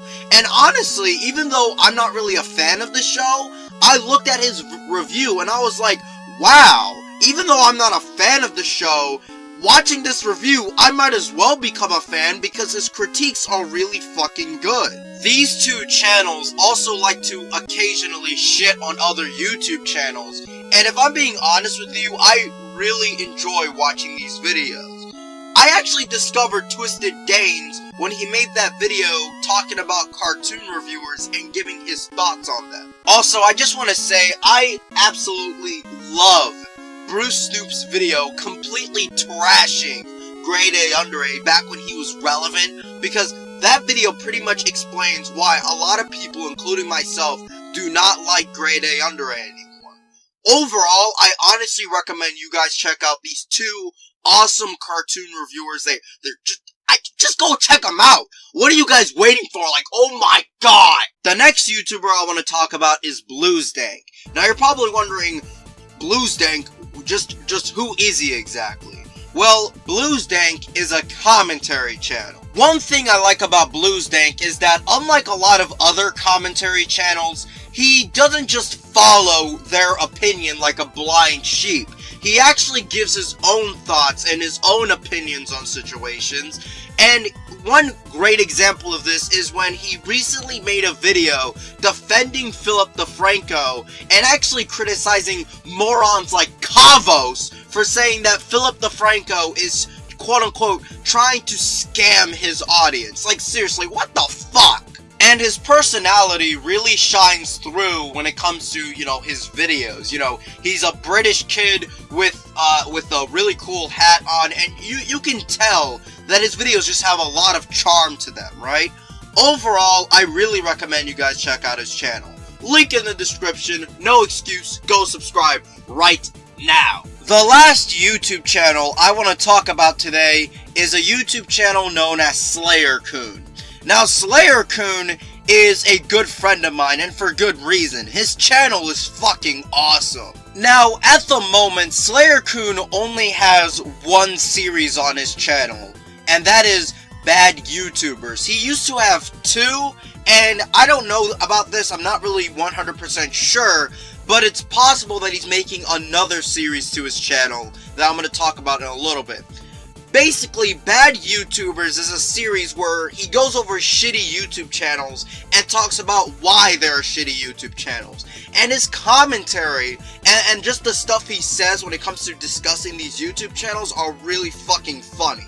Over 5 minutes, until he ends up showing other people's videos and saying nothing about them. This is some of the most pathetic content I've ever seen on YouTube. It perplexes me how this guy has over 3 million drooling retards subscribed to him. There are actual people who get enjoyment from this boring, intelligence-insulting content. And he makes a lot of valid points when it comes to critiquing these channels, as well as having the same, I guess you can say, cynical, arrogant persona when it comes to discussing these YouTube channels. And I fucking love watching them, right? And the second series he has that he no longer does is his DeviantArt Rant series, or DeviantArt Disaster series, right?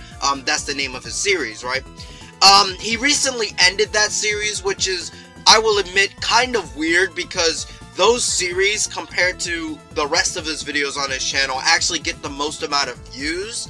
But I digress. Anyways, basically, DeviantArt Disasters is when he goes on DeviantArt and starts looking at some really fucking shitty art made by some fucking retards who don't know how to draw. Basically, kind of like Mr. Medicure, except not as funny in my opinion, but that's fine, because Mr. Medicure is just so fucking, like, hilarious that you really just can't top his top tier commentary. You know, like, seriously, Mr. Medicure he can make commentary on grass growing, and he can still make it sound entertaining. That's not to say that SlayerCoon's DeviantArt Disaster series isn't entertaining in its own right. You know, it's really fucking good. And now we got the final series, or possible series. I'm not really sure if he wants to do more videos like this, but it would be interesting to see, is the YouTube channels I like series, which actually is a series where he goes over YouTube channels that he thinks are good and discusses why he thinks they are good and why people should go check them out. Basically, kind of like my series, right? And I would legitimately love to see more videos like this, because, like I said earlier in this video, there are a ton of YouTube channels that deserve exposure, that deserve fame, that deserve some viewership to their name, you know? Anyways, that was all the YouTube channels I wanted to talk about today. Again, please, my fellow audience, please, go in the description and go check these guys out and give them a proper chance. Watch some of their videos, and if you like them, subscribe. Do not just ignore them.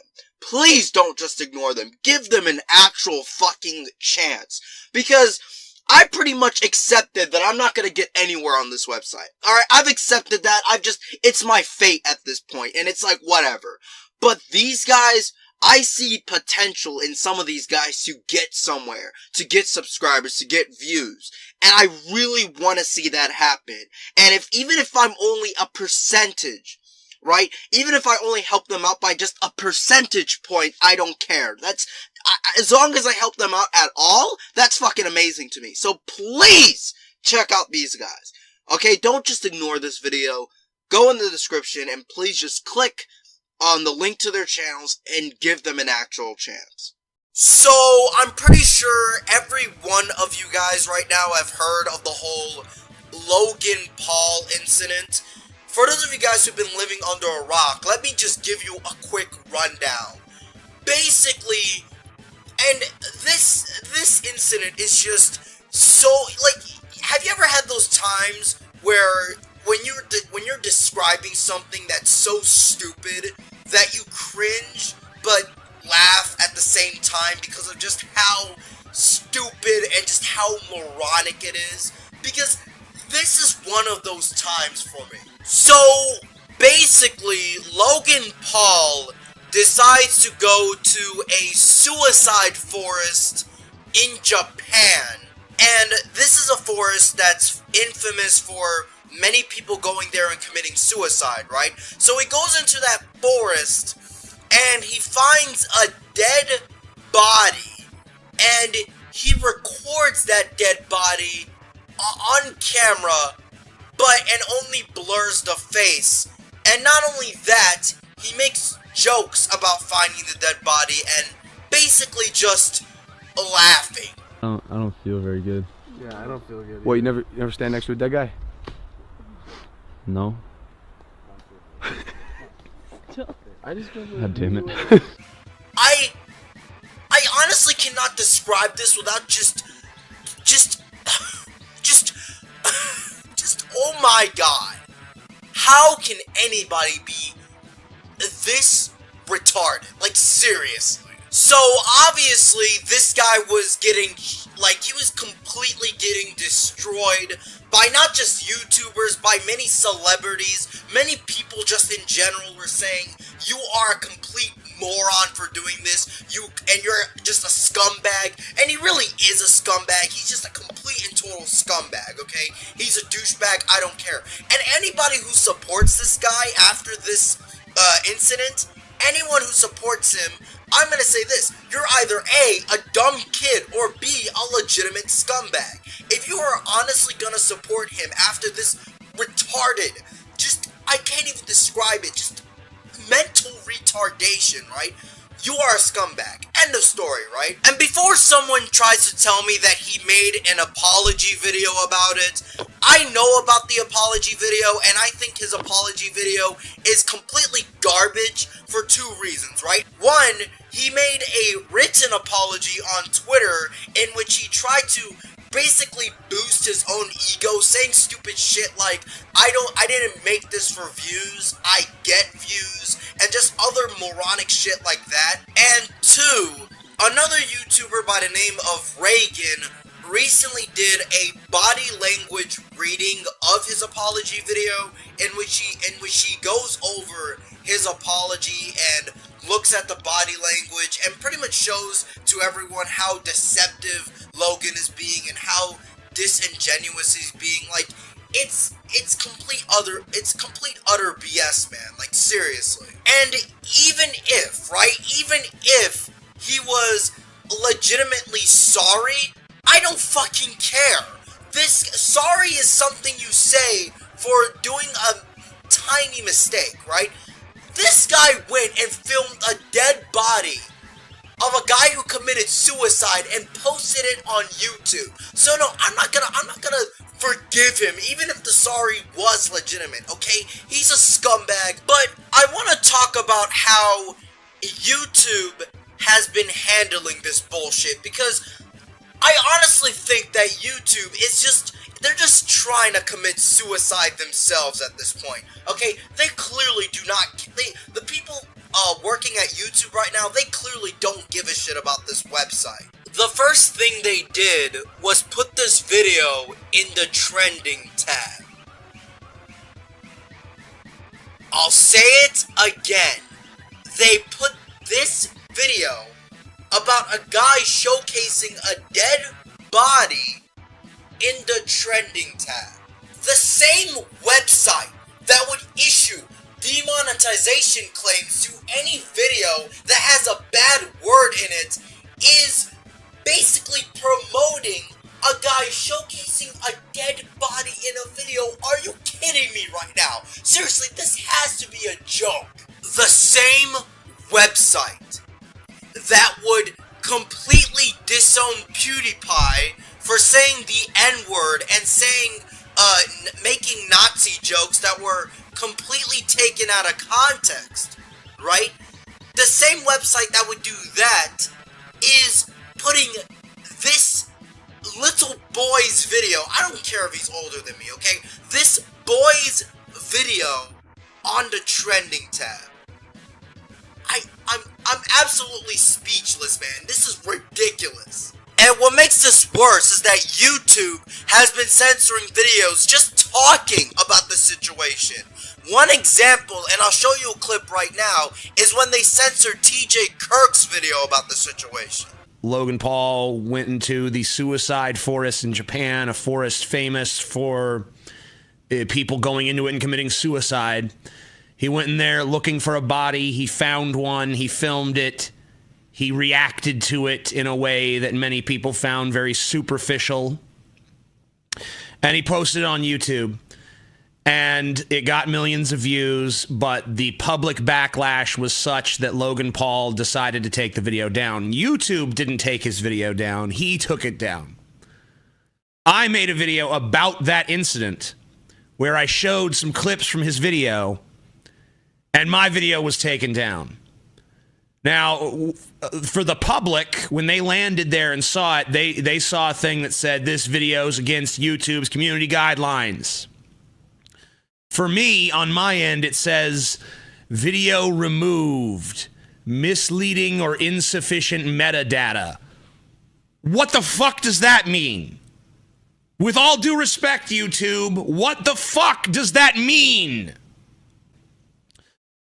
What a blatant, bold-faced double standard. My channel is fucking macerating under the draconian bullshit of YouTube, and Logan Paul can get away with practically fucking murder. Found a body and started fucking filming it and go, ha, death. Then I'd be okay? No. I can't even show someone else showing that. Then I'm in trouble. Logan Paul's ass can do hideous things that the entire community is fucking against, and he's okay. YouTube, how about you stop selectively enforcing your rules and actually do something about the situation? But you aren't gonna do something because this is Logan Paul, and he's one of your biggest golden boys, essentially. It's absolutely ridiculous, man. Like, unbelievable.